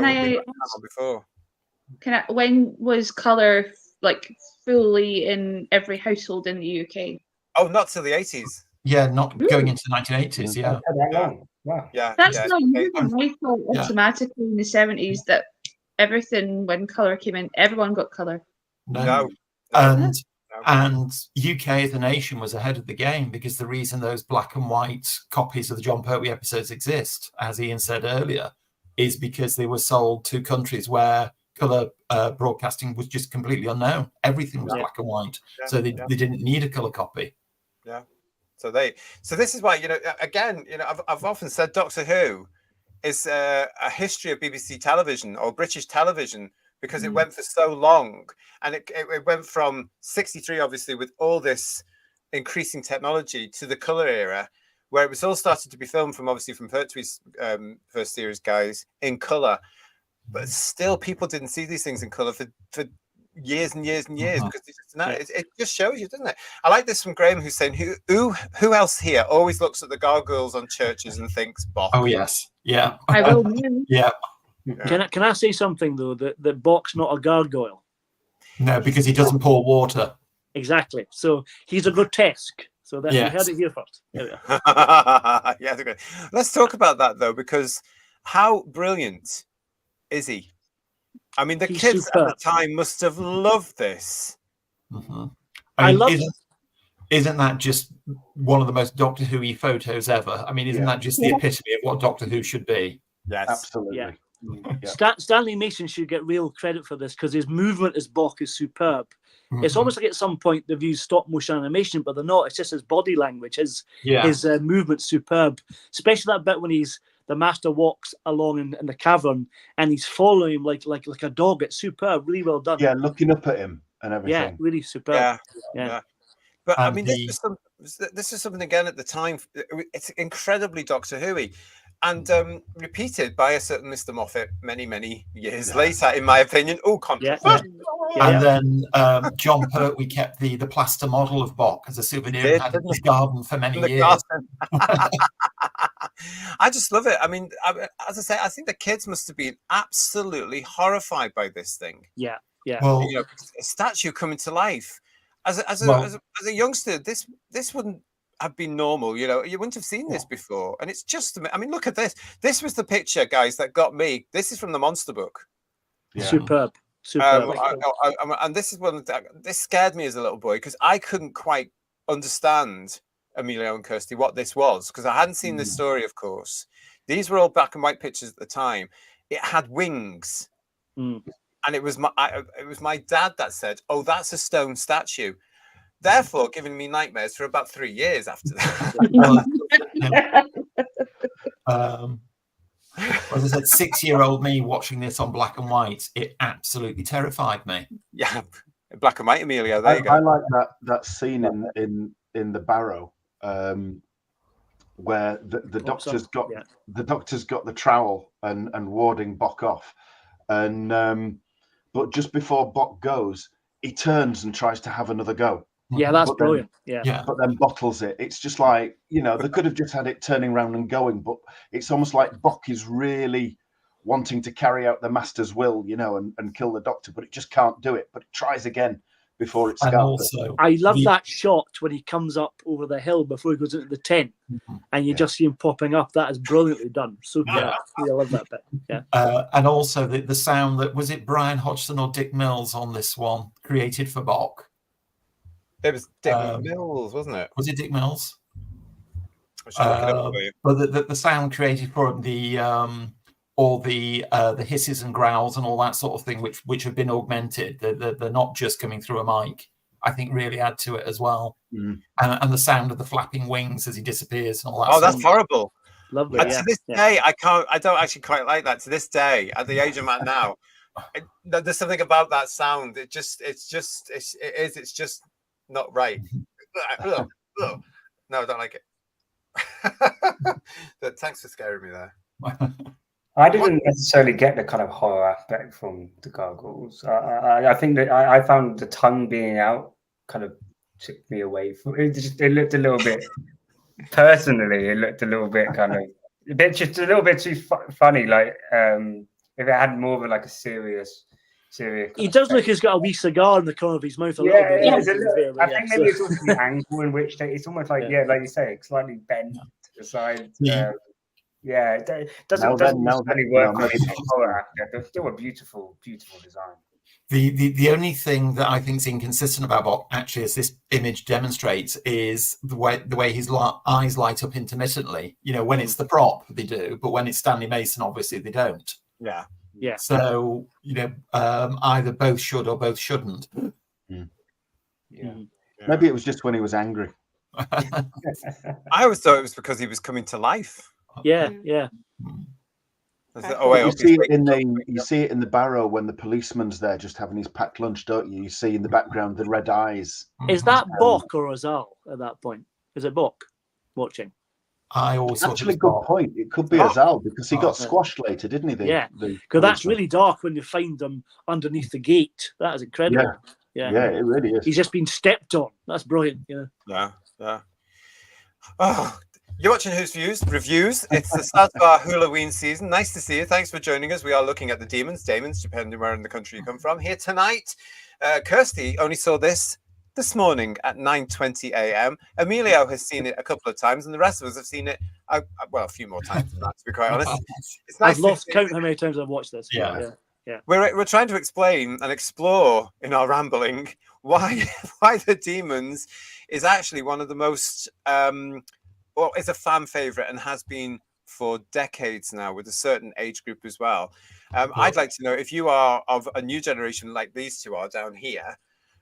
What have you seen the Daemons? What do you think of the Daemons? Are you as protective and as fond of it as we all are?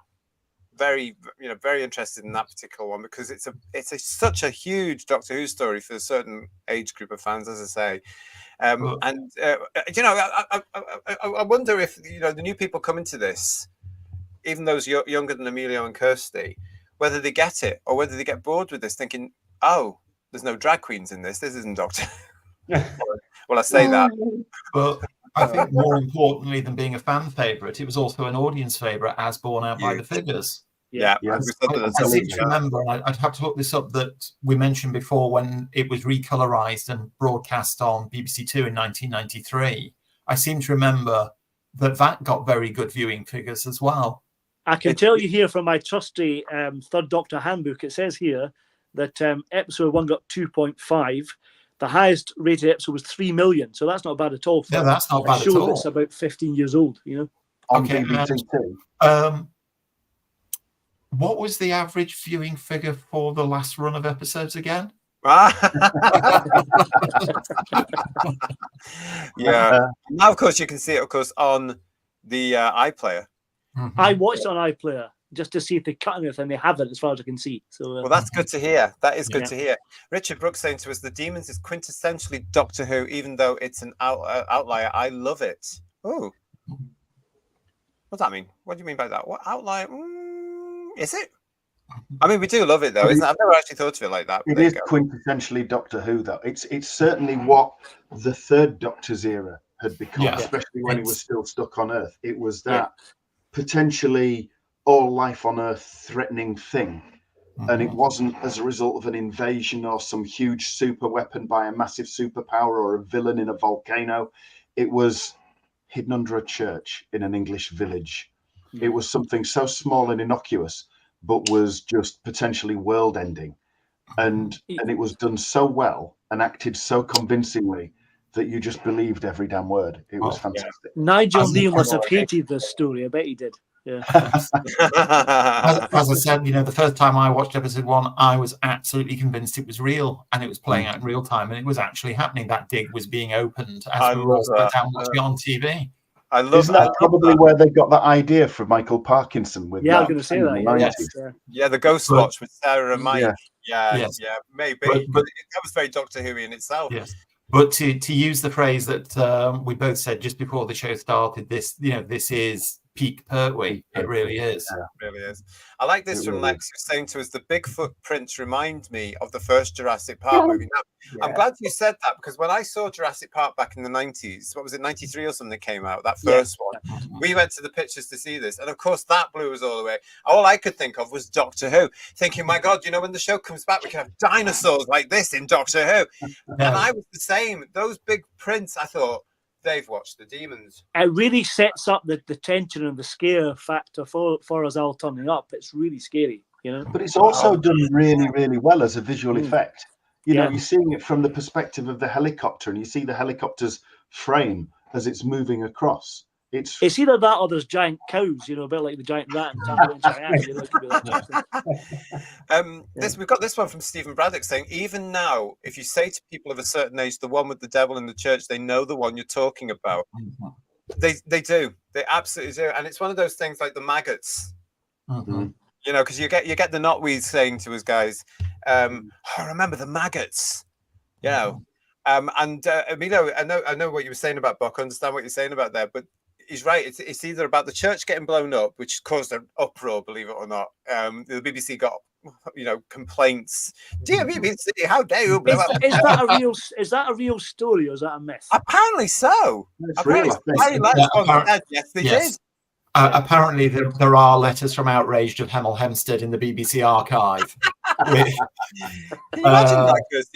which take the BBC to task for blowing up a church for a silly programme like Doctor Who. It's a very good model, isn't it, to be fair? Though. Yeah. Brilliant. But we can confirm it is still there to this very day. It's great here. Blue Worm saying to us as well, the Pertwee era stories have a very palpable mood simply because they are set in familiar surroundings. Well, that's what Pertwee always said, wasn't it? I mean, he was famous for saying you can always relate a bit more when you find a Yeti sitting on your loo in Tooting Bec. The famous thing that he said there. At the time, so relevant, so important. And here's the Demons bringing it all in. You've got every facet that you know about. You know about all this dodgy stuff that the Master's leading. You've got you know the horned one on the way. You know, so the public love all that as well. You've got the English village we've talked about. You've got the eccentric who happens to be a white witch. You've got the Doctor and Joe. You've got the army in there. Come on, it's no wonder the British public went like this. But, I mean, you've got things like Bessie zipping around country lanes, slightly under crank to make it look like she's going a lot faster than she actually is. I love all the wind and the signs turning the wind and all that kind of stuff. But isn't that? Do you know? I don't know what the younger ones think about this. Me and Kirsty. I find that scary because that reminds me of those sorts of 1970s things like The Omen and stuff like that. All those films. Something's turned that. Was it the wind? I don't think so. Well, I love that sequence at the start with the policeman and Miss Hawthorne, and she's controlling the wind, trying to calm the demon down, sort of thing. And then he's trying to bash her on the head with a rock. That is just so dark, isn't it? Wonderfully dark. Yeah. And then he stood there and he doesn't realise what the hell he's got this rock in his hands for. Yeah. Yes, it's true. It's really true. Thank you, Legion of James, and thank you everybody else. I'm seeing some of the nice comments coming through. I'm absolutely loving the passion on the panel tonight, guys. This story is so deserving of this love. So we think, and Richard is back to say, the Daemons is an outlier because of it features science so advanced it's indistinguishable from magic, but for all but the Doctor and the Master. The Demons have influenced humans from their beginning.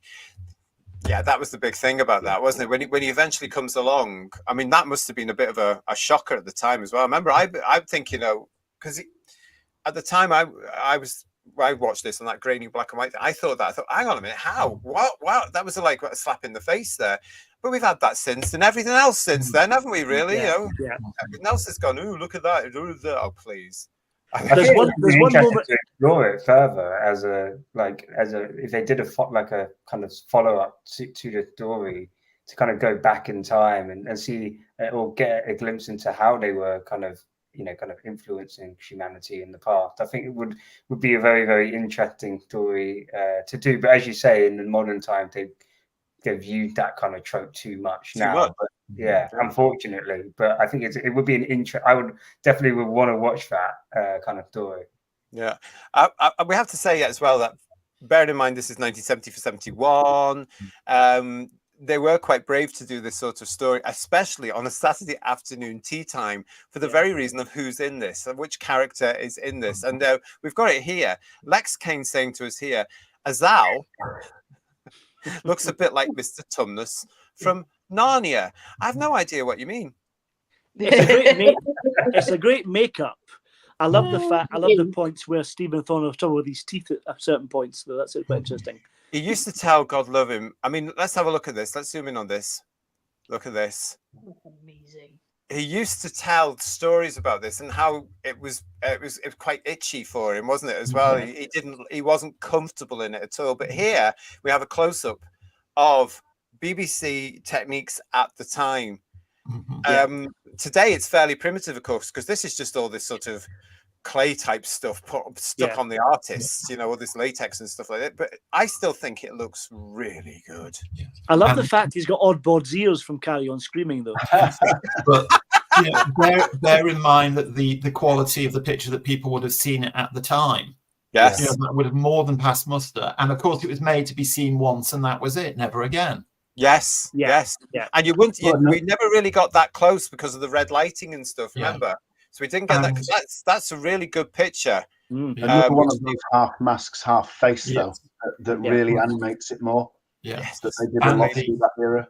I think the other thing that makes Azal really convincing is he's when he's at his full size, he's 20 foot high. Yeah, good job that cavern had a really high ceiling, wasn't it? Otherwise, that was lucky. Yeah. But he's got a 20-foot voice as well. I mean, Stephen Thorne was famous for his wonderful theatrical delivery and his booming voice. But again, the sound engineers, gave it more bass. They really put a lot of reverb on it. And, he has this big, huge commanding voice, which just obliterates everything out. Roger Delgado's suddenly got a tiny little voice looking up at him saying, I summoned you, and all this sort of stuff. And, Stephen Thorne goes like, you summoned me. Which is the exact reason they got him back a few stories later, let's face it, to play the almighty Omega. But Really? What? He played Omega?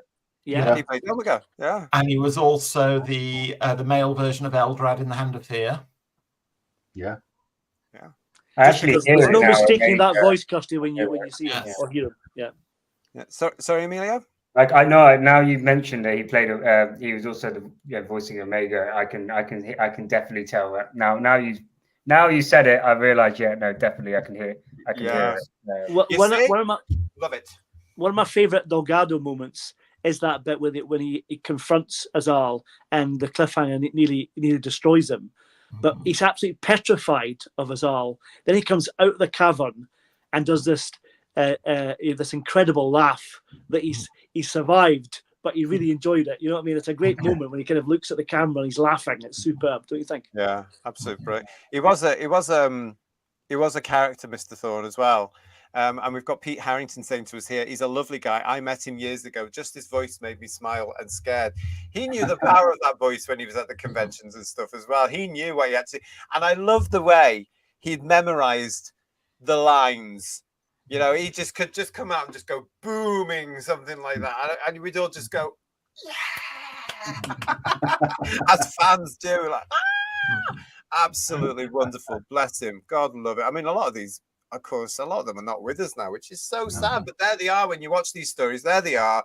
They're living, they're breathing, they're telling the story, and we're just lucky, aren't we, to have these magical things here? Absolutely fantastic. I think Azal is like the Sutek of the Pertwee era. That's what I would call it. Yeah, Gabriel Wolf, right? He did the voice. That's right. Yeah. Again, it's kind of the same. Kind of thematically different, but kind of similar kind of Doctor Who story, and the villain with a really kind of powerful presence, really strong voice. It really kind of just stands out right on its own. It's just great. We don't get that kind of villainry really anymore, do we at all? So, no. I was supposed to be deemed too camp. Yeah. Well, ironically. The trouble is, it may be camp in that respect. All the characters and actors, said many times before in classic Who, play it deadly straight, and that's what makes it work. They're not sending up at all, Yeah. Well, Stephen Thorne also played the villain in Katy Manning's audition piece for Joe Grant. Which comes up in this, doesn't it, George? Yes. Yeah. Which Barry Letts wrote, which he then incorporated into the climax of the Demons. Yeah. I'm quite right too. I mean, that set the precedent for certain other script writers later on. I'm talking about, people like Mr. Cartmel and what have you. They did the same thing. We've got that lovely piece that we wrote, especially for those audition. Let's pop it in the show. Quite right too, I say. If you've got a good piece there, let's do it. Can I just... I want to give some love to one of my favorites here now, if I may. And let's get into this because I love him. It's of course, it's the Brig. It's the Brig. Nick Courtney. He's just brilliant in the team. I mean, he's brilliant in I love him. I am a big fan of Nick Courtney, and I love the Brigadier. But in this one as well, I just love the fact he's very, very frustrated because he can't get through. He can't get through to join in the action. There's two lines the Brigadier has in this one, which for me, sadly, are eclipsed by Chat with Wings 5 rounds rapid. But the way Nick Courtney delivers them is just sublime. Yeah. The first one is where he's in the unit van and he says, "Well, I'm not going to sit here like a spare lemon waiting for the squeezer." Yeah. He looks around before he finishes that. Oh, can I say that? And the other one when the heat barrier, the doctor zooms off and the Brigadier goes, "Well, I'll wait here then, shall I?" It's just brilliantly timed by Nick, isn't it? And this is and it's just, I love the fact that he is, but the Brigadier is so intent on meeting his friends and getting in there, and he knows every minute that they're wasting their time at the heat shield.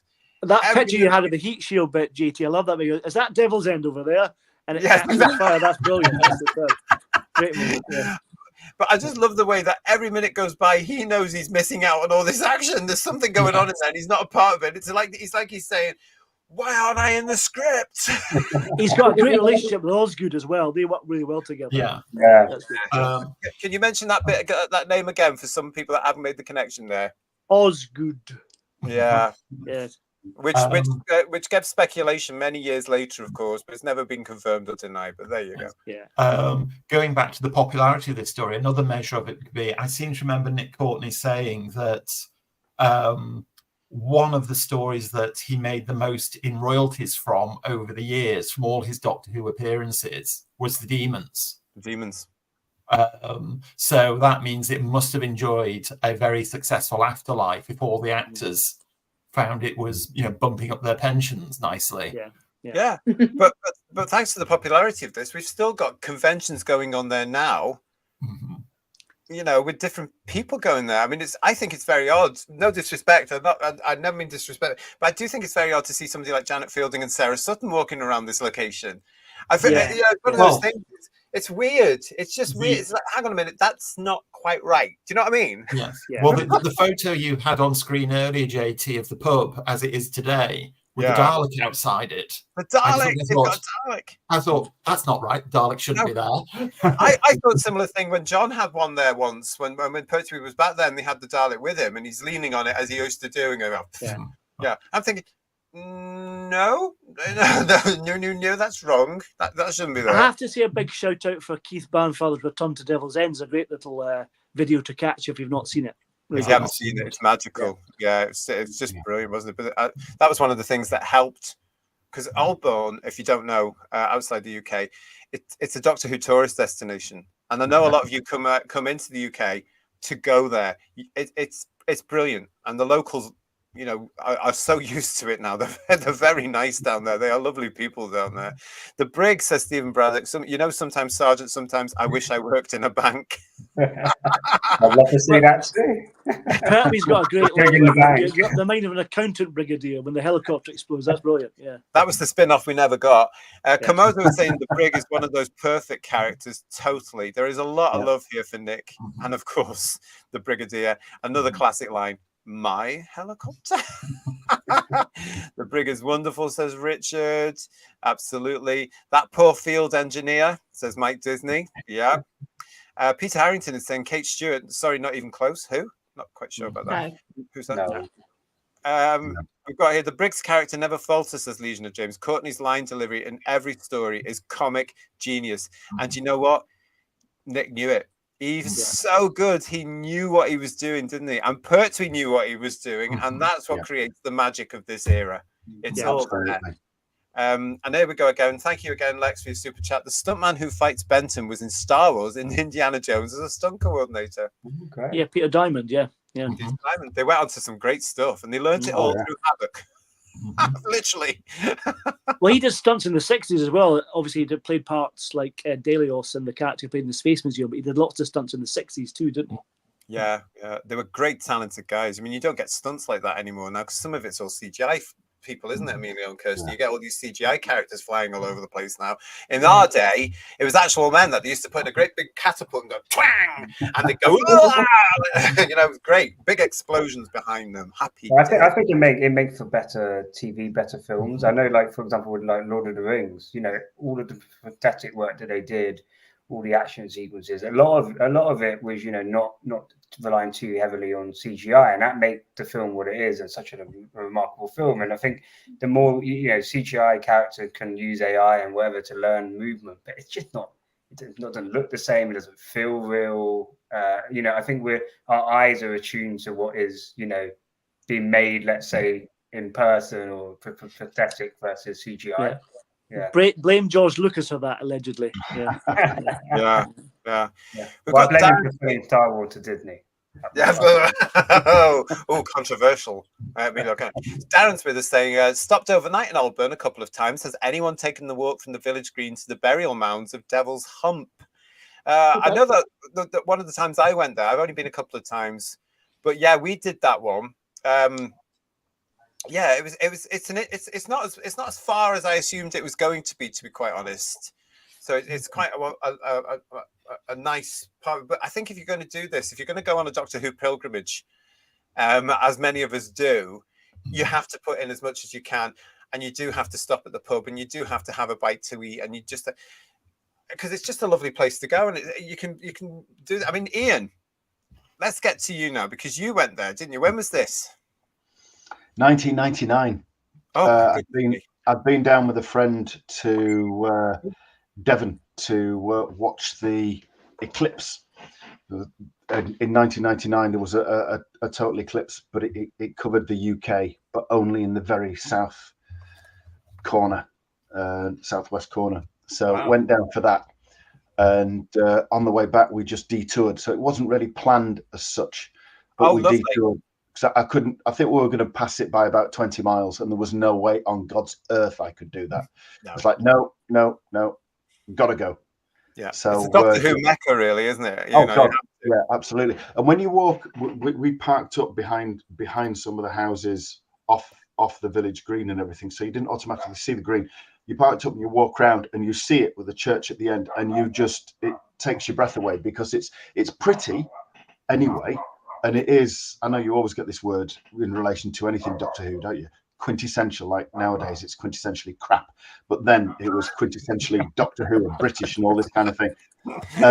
But it was your quintessential English village. I mean, we have loads in North Yorkshire, but this is just extra special because it's Devil's End.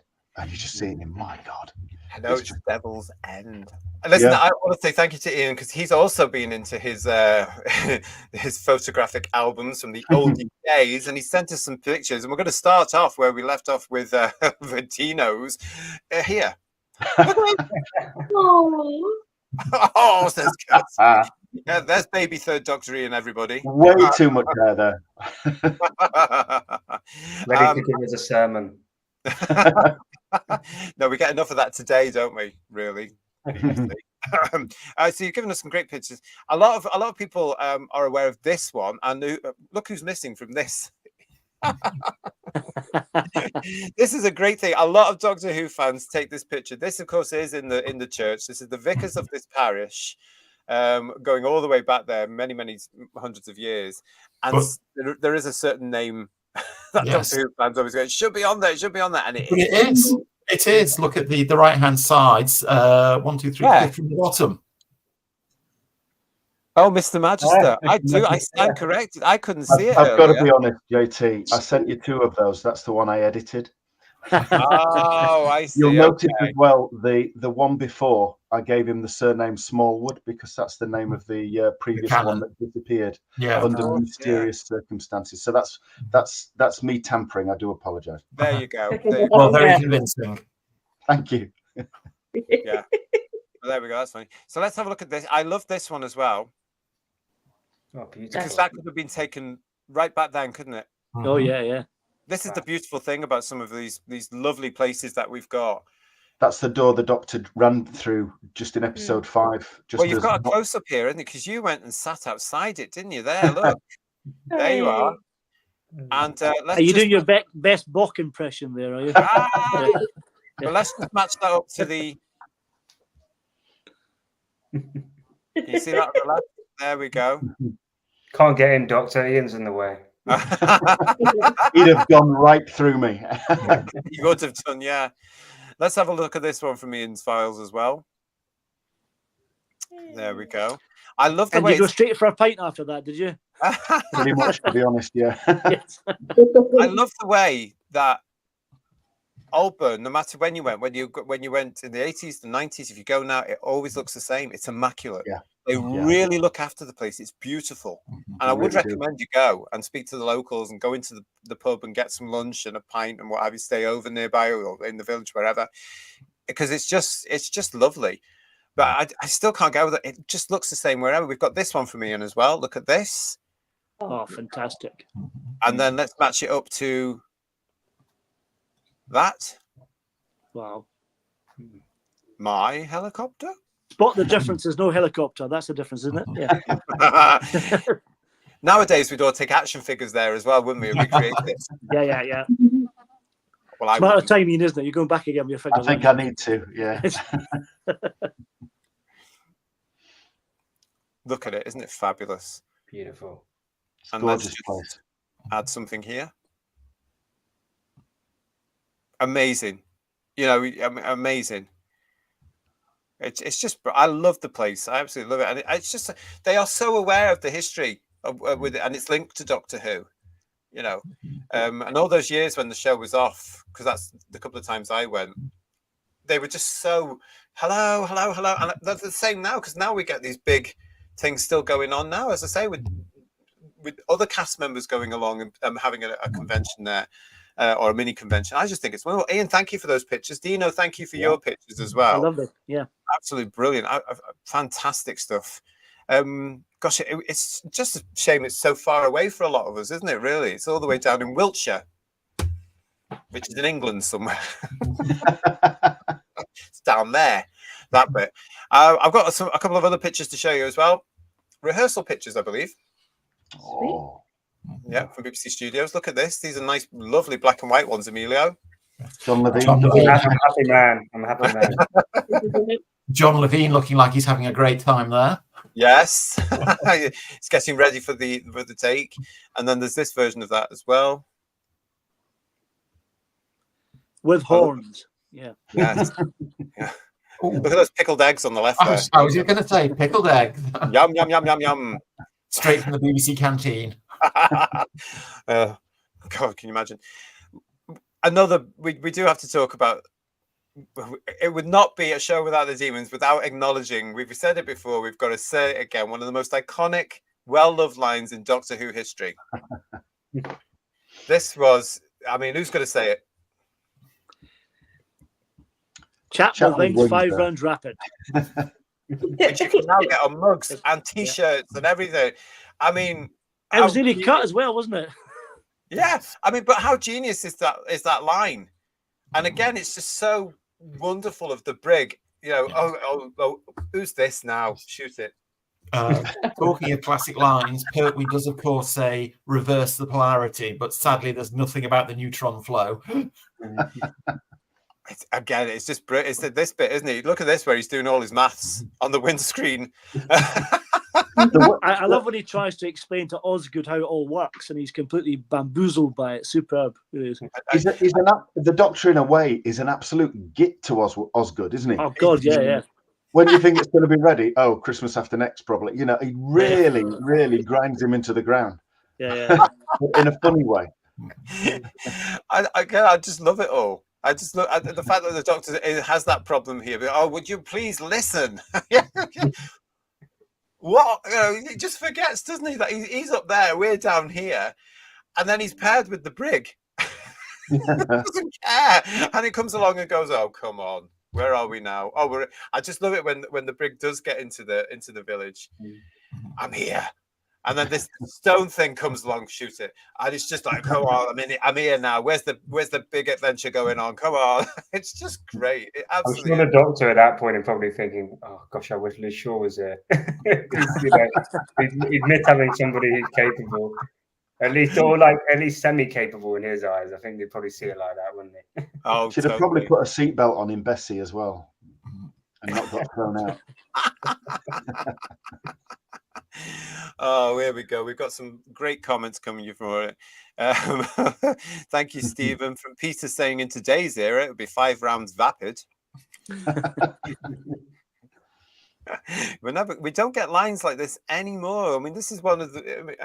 I hope Kirsty and Emilio and anybody else of your age that's watching this, I hope you can understand why we're so disillusioned with this nonsense that's coming out now, when we've had all this coming our way for years and years and years, 26 years of all this. It's just it lacks the wit and the charm, doesn't it? Really, like the line, the characters. It's now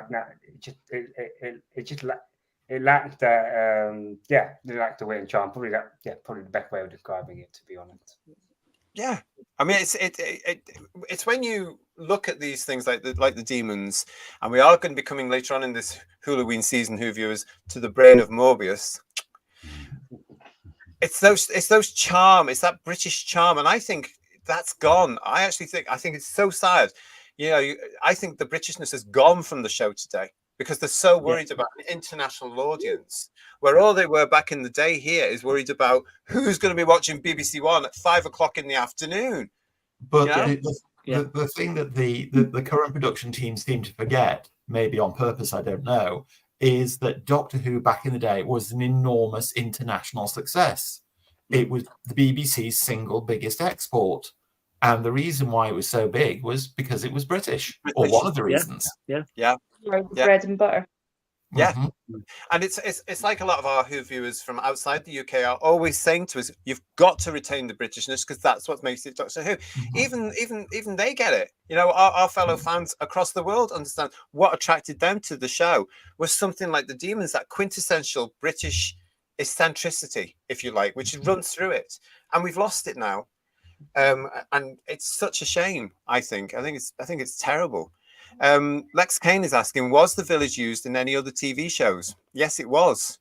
It actually was, and I can't remember where at the moment. Oh gosh, there were a few, weren't there? There was a few. It's got a very Vicar of Dibley feel to it, hasn't it? Really. Yeah. The village, not Shauna did. What's the other one with the police? Hot Fuzz. Hot Fuzz. It reminds me of Hot Fuzz. Gosh, there was a street scene. It was used for a street scene in something iconic. It wasn't the Avengers or the New Avengers or something like that, was it? I can't remember. There's a website, I can't for the life of me think the name of it at the moment, but you go to it and you just type in the name of any UK town, village, whatever, and it'll tell you a complete list of all film and TV shows that have ever been used as a location there, or have ever used it as a location. And but Hot Fuzz Kirsty was done in Ludlow. Darren's also saying Albon was used for some of the scenes of Band of Brothers. Oh, right. Very interesting. Very good. I mean, it has been since then. It's just I think Doctor Who helped it actually on the location diaries, if you like, for everybody. And they should definitely set more episodes, JT. I think in kind of English villages, and I think it just gives an episode a different kind of atmosphere. I think we all thought we were getting something like that. I remember in the last series was 73 yards, right, at the beginning in the pub, and it's like, that's all Doctor Who in a small village, scary monster. That's going to catch an audience's attention. That's going to be really good. But now everything had to be based in the city. It had to be big, bombastic, etc. But actually, the kind of smaller kind of scale in terms of location, they do offer something different, a different kind of atmosphere to an episode. And I think if we could, there's so many places you can do in the UK, Scotland and Wales, etc., where they could pick really good locations and make episodes base episodes around where you're going to film a location to really maximize the location it is in. I just don't think Doctor Who nowadays in the production thinks in that kind of way. It's just like, well, here's let's just make it noisy and loud, and that will, the audience, like kids, that will just basically go along with it. Exactly. I agree. I totally agree with you. Hello to SM, Canadian here. Doctor Who must remain British. Unfortunately, I'm going to say that I think those days are gone now.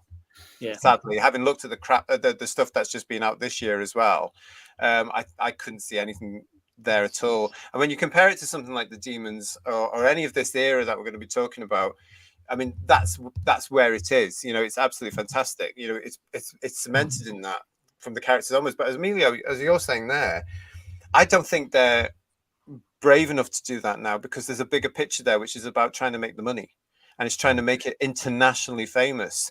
And yet the Daemons is known across the world. And 1971 Doctor Who. Yeah, that's the thing. Parts of the UK are unique, and tourists love to see bits of the UK which are unique to nowhere else in the world, like Old Bourne or Houses of Parliament, that kind of thing. So you want to have stuff that's British in it. to bring them in. It's crazy. It really is. We did it in RTD1, right? Because Rose, you got the Doctor again following like Tom Baker, running over kind of. You got the London Eye. You got Big Ben plays a story in World War III. Definitely in the first era, we had stories around Charles Dickens. I know we had like Family of Blood, Human Nature, set in a kind of English kind of village and English countryside school. So they did in the first era of Russell T Davies, they did have that there. But as you're right, over the years, it has massively diminished the kind of Britishness. It's almost because obviously we're all ashamed to be. You've got to be ashamed to be British nowadays. So I think they don't really want to flag.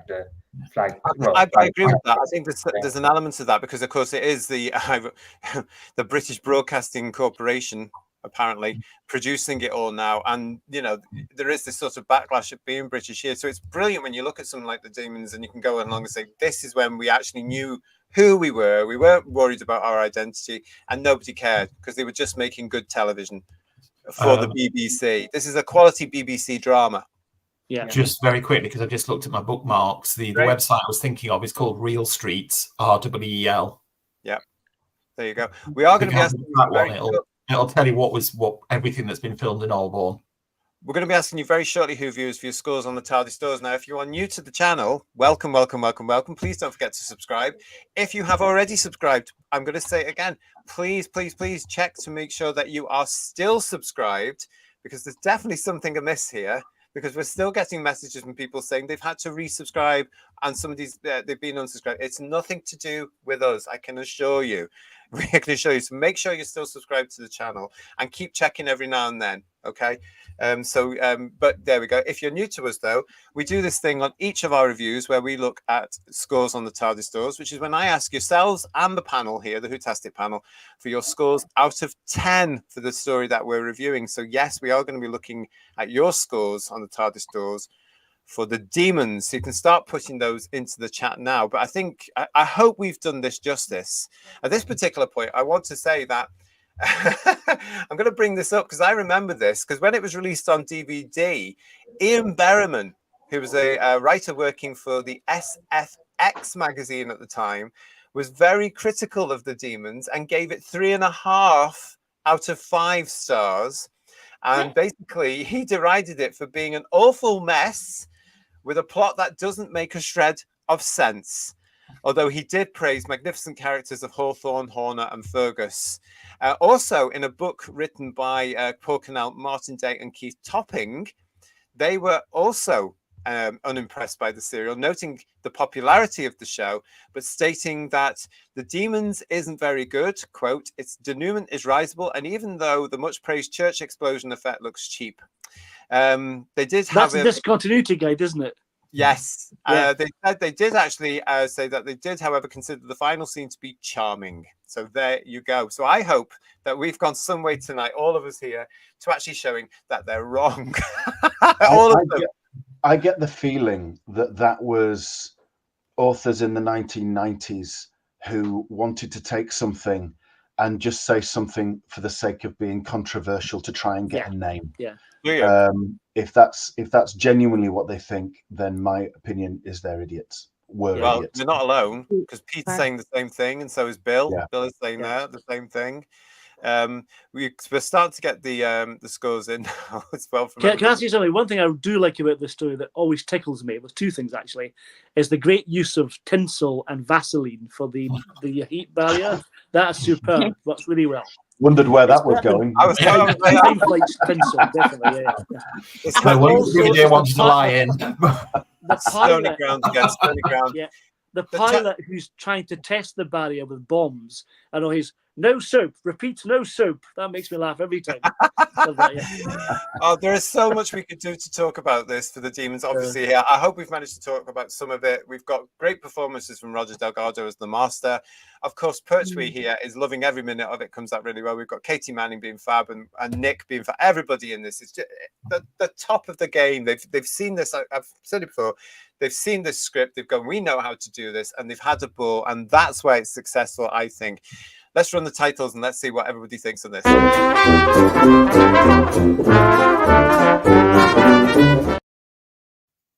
Yep, so it's time for scores on the TARDIS doors. Thank you so much, everybody. We're going to be here for a while, just getting through your scores, as I sort of knew that. But we're going to start with Paul.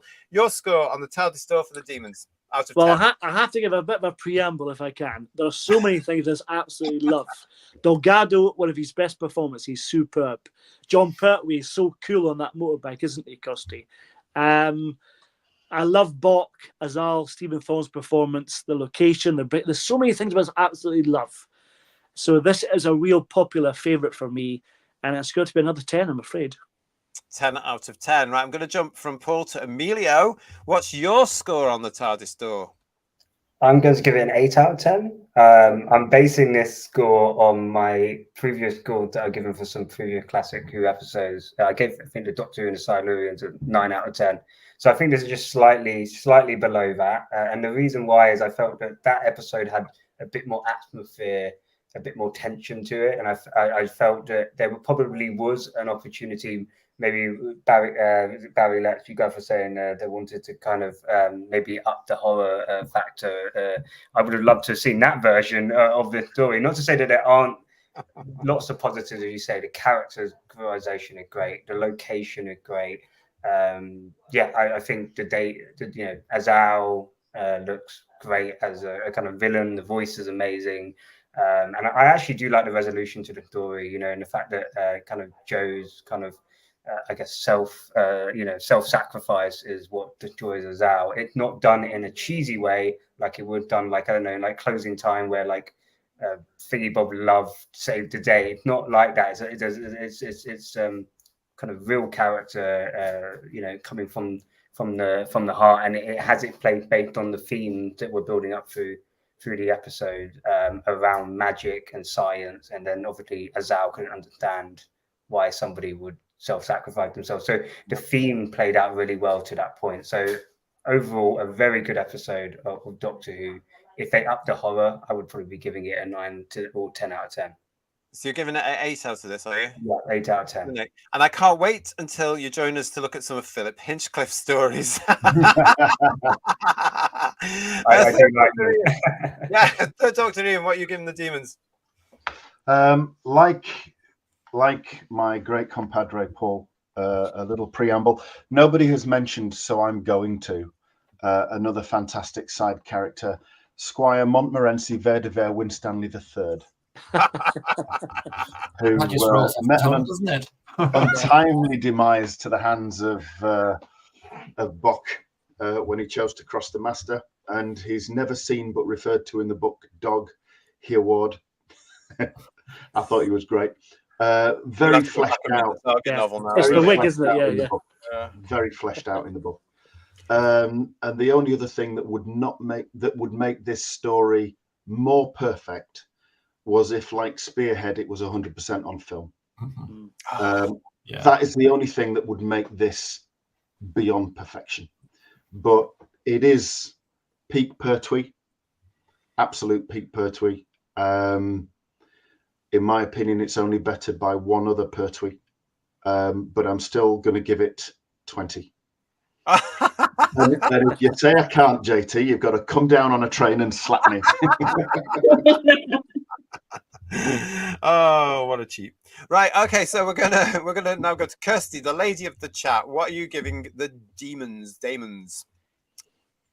Easy peasy lemon squeezy with my little ramble that now through classic Who, Third Doctor is the Doctor I've seen in most episodes, and he's winning in my heart. It is a based episode. It's packed with loads of things. Delgado was amazing. That's the master, hands down. And yeah, loved it. I love Jon Pertwee now. I'm just saying, it's a stan club here. 10 out of 10. Good night, God bless. Mic drop. Well done. 10 out of 10 from Kirsty, who only saw it, as I said earlier, at 9:20 this morning, which is brilliant. What a initial reaction. Thank you very much. George, what are you going to give the scores on the TARDIS doors for this? Okay, preamble from me. There are a couple of negatives for me, but they're probably, old age cynicism creeping in. First of all, when I watched it last night for the first time, so I suppose the fact I didn't notice it until last night says something about it, is everybody is aware that the master is in the village fairly early doors, but nobody thinks, well, he's obviously behind it all. Why don't we just round him up? They're in this small village. They know the master's posing as the vicar. And let's face it, he's got form. And they do absolutely nothing about it. There aren't any local posters, and the posters wanted in the post office, are there? Look out for this man, wanted dead or alive. Yes. Yeah. Wait for the next DVD release. They'll add some in, won't they? Yes. That seemed to be a little flaw in the narrative when I watched it yesterday. Also, as mentioned just before, the denouement. Katy's acting her socks off and she's magnificent. Take me, the doctor should live and all the rest of it. I'm sorry, but a civilization as highly advanced as the Daemons or demons, Azal would turn around and just go, oh, what are you talking about? Get out of the way, you silly cow. That just doesn't quite add up to me. And finally, the very end, that wonderful aerial helicopter shot of them all having a jolly time on the village green after Azal's been sorted out. A dirty great big church has just exploded behind it. With not even a wisp of smoke, let alone any debris. Emergency services, anybody going, shall we see if there are any casualties? Oh, that's brilliant. That is brilliant. What's the end of the season? So come on, they had to have a little... Yeah. I mean, that's the norm in today's Doctor Who. They break out into song and dance every 20 minutes. But I have to say, the positives far outweigh those three very quibbly negatives. That, as we all said, the cast is so on point. The whole production team is so on point. The location is fantastic. And as Ian just said, if it was all done entirely on film, it would be absolutely wonderful. Wonderful. Yeah. It's such great fun to watch. It was... The horror element and the fear of it was almost pant-wetting to the 6-year-old me. But wild horses wouldn't have dragged me away from the TV when it was on. And over the years, I've watched it so many times, enjoyed it every single time. I've read the book 2 or 3 times. As we said, it's a terrific book in its own right, and it really does the TV story justice. It's 5 episodes. It doesn't outstay its welcome. It's just the right length. It's not been cropped down to fit 4 or stretched out to fit 6. 5 is exactly the right length for it. It's a marvelous piece of entertainment, and it's a 9.5 from me. 9.5. There you go. Fair enough. GT, before you move on, can I say something else? I meant to mention this earlier on. I forgot. At the end of the story, the bit that still makes me laugh is the bit when the master gets taken away and they all go, boo, hiss, call yourself a magician. And that's all dubbed, isn't it? Mm-hmm. It's not the crowd doing that, because they all cheered the master in real life when he left, which is brilliant. Absolutely brilliant. Right, let's go. Well, from me, short and sweet, 10 out of 10 from me. Let's get to the chat here. Mike Disney, Peak Who, 10 out of 10. There's a lot here. Bear with me. This could take all night because this is fantastic. Thank you so much for all your scores. Domgo, 10 out of 10, of course. What else? Oh, the easiest ever, 10 out of 10, says Graham. Lex is saying to us 9 out of 10, not just for this story, but the whole of series 8. X-Files of the day, it still is. Great series as well, 9 out of 10. Thank you for that. Dave Harding is telling us 10 out of 10. John Mason is 10 out of 10. Legion of James, 10 out of 10. Who at its best deserves a score-busting 20. Yeah, following Ian's lead there. Dougie Stewart is saying 10 out of 10. Stephen Braddock is saying a sardonic 10 out of 10 from me. One of the true classics and always will be. Without a shadow of the doubt, 10 out of 10 from Richard Brooks.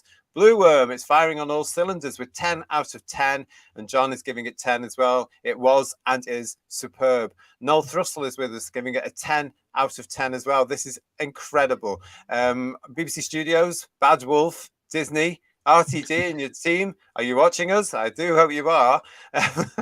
Ooh, controversial Watch stuff. it and weep. Well, Bill Lowry, the show is very nearly 50 years old. Bill Lowry, at least 10 out of 10. Paul Rose is agreeing with Amelia with 8. A solid classic from a great era for the show. Komodo also giving it an 8 because there are episodes I prefer, which is absolutely fantastic. Sheila B in the Devotions, 10 out of 10 easily. And Pete Harrington is saying he's going full Spinal Tap here with 11 out of 10. Paul Stenterford, nice to see you. Welcome to Who's Views. There's a wee dog there that we are very friendly with on this show. The Demons is a solid 10 out of 10. It's an outstanding story. I love that word, outstanding, because it is, isn't it? David Harding is saying, I wonder if people dissing the Demons were even fans of the show. Oh, were people dissing it? Oh, shame. SM is saying, I love classic Who. Grew up with Tom Baker's Doctor Who in Canada, but I'm getting acquainted with Jon Pertwee and William Hartnell's Doctor Who on Blu-ray. Great to see. SM, make sure you're tuning in with us as we go through all our reviews, because we've still got a lot more to go through. Oh, yes, we do. Blue Worm is saying, personally, I prefer tinsel and peanut butter. Well, weird. Take all sorts. Smooth or crunchy. A little bit rough, perhaps. Yeah. Totally atmospheric and scary, says Dalek. It's a 9 out of 10 for me. And Pooh's Lost Eyes is with us, saying it would be an act of zealotry to call it 10 out of 10. As the culmination of the parochial Pertwee run around, I'd have to give it a 7 out of 10. Ooh, get you. Chris Lawley is saying 11.5 out of 10. And the Jamie 9526 is also giving it a 10. Raymond Williams is giving it 10 out of 10, with not just for nostalgia, but because it's a great story. Even after watching it a dozen times, it's still an enjoyable watch, and I love it. Absolutely. It certainly is, yeah. Daryl Joyce is saying it's a great story, 10 out of 10. Delgado on top form and the unit family. It's a comforting horror. Oh, I wish I'd thought of that. Comforting horror. Whoa. And Peter Venkman fansite getting over his birthday yesterday. 10 out of 10. A great story. Character chemistry. The master getting foiled and Joe keeping the third from going off on people. Yeah, I would like that ladder's very convenient, though, isn't it? Yes, it is. We've also got here Robin Calvert saying, with all 67 members of the Pertwee unit family, including the master and Bessie, given plenty of screen time, 10 out of 10 from Robin. Absolutely fantastic. Let's see if we got any more from any more here now, everybody. Thank you so much for joining us tonight. G35, yes, we do. One of the best Pertwee stories, 8.5 out of 10. Not mad about the resolution, but the rest of it is top draw. That's great, though. And I still think 8 is a great score for this. Yeah, really is. What we got here, Paul Thomas Ashworth, 10 still. Nice and story. Is this the most 10 out of 10 scores for a story yet? Says Stephen Braddock. I have no idea. I think it's definitely up there. Absolutely is there. And thank you again, Lex Kane, for your super chat with Paul Burt, the landlord. I know. It's a shame, isn't it? Who's in American Werewolf in London as a policeman. Mm-hmm. Yeah, very true. Have we got any more scores on the TARDIS stores there? I'm going to call that now. Thank you so much, everybody. So brilliant. Absolutely fantastic with all your scores there. Huge appreciation. Anywhere between 8 and 10, as you all saw there, for our scores on the TARDIS stores. What a achievement. Absolutely fantastic. Right, listen, I want to say a huge thank you to Paul, to Third Doctor Ian, to Emilio, to Kirsty, and to George for joining me. I hope you have enjoyed this a start of our Wholloween season. Bless you, my children. Lots more coming up for you here, everybody, on Who's Views as our Wholloween 2 season. Next week, we're going to be looking at the most requested Carry On film we've had. Join us for Carry On Screaming, where we'll all be going frying tonight. An awful lot next week. So get your film wherever you can. Go and watch Carry On Screaming and join us next week. The Brain of Morbius is also coming up for you. If you go to our show page, you can see all the things we're going to be looking at, all the shows, and you can come and join us all for that.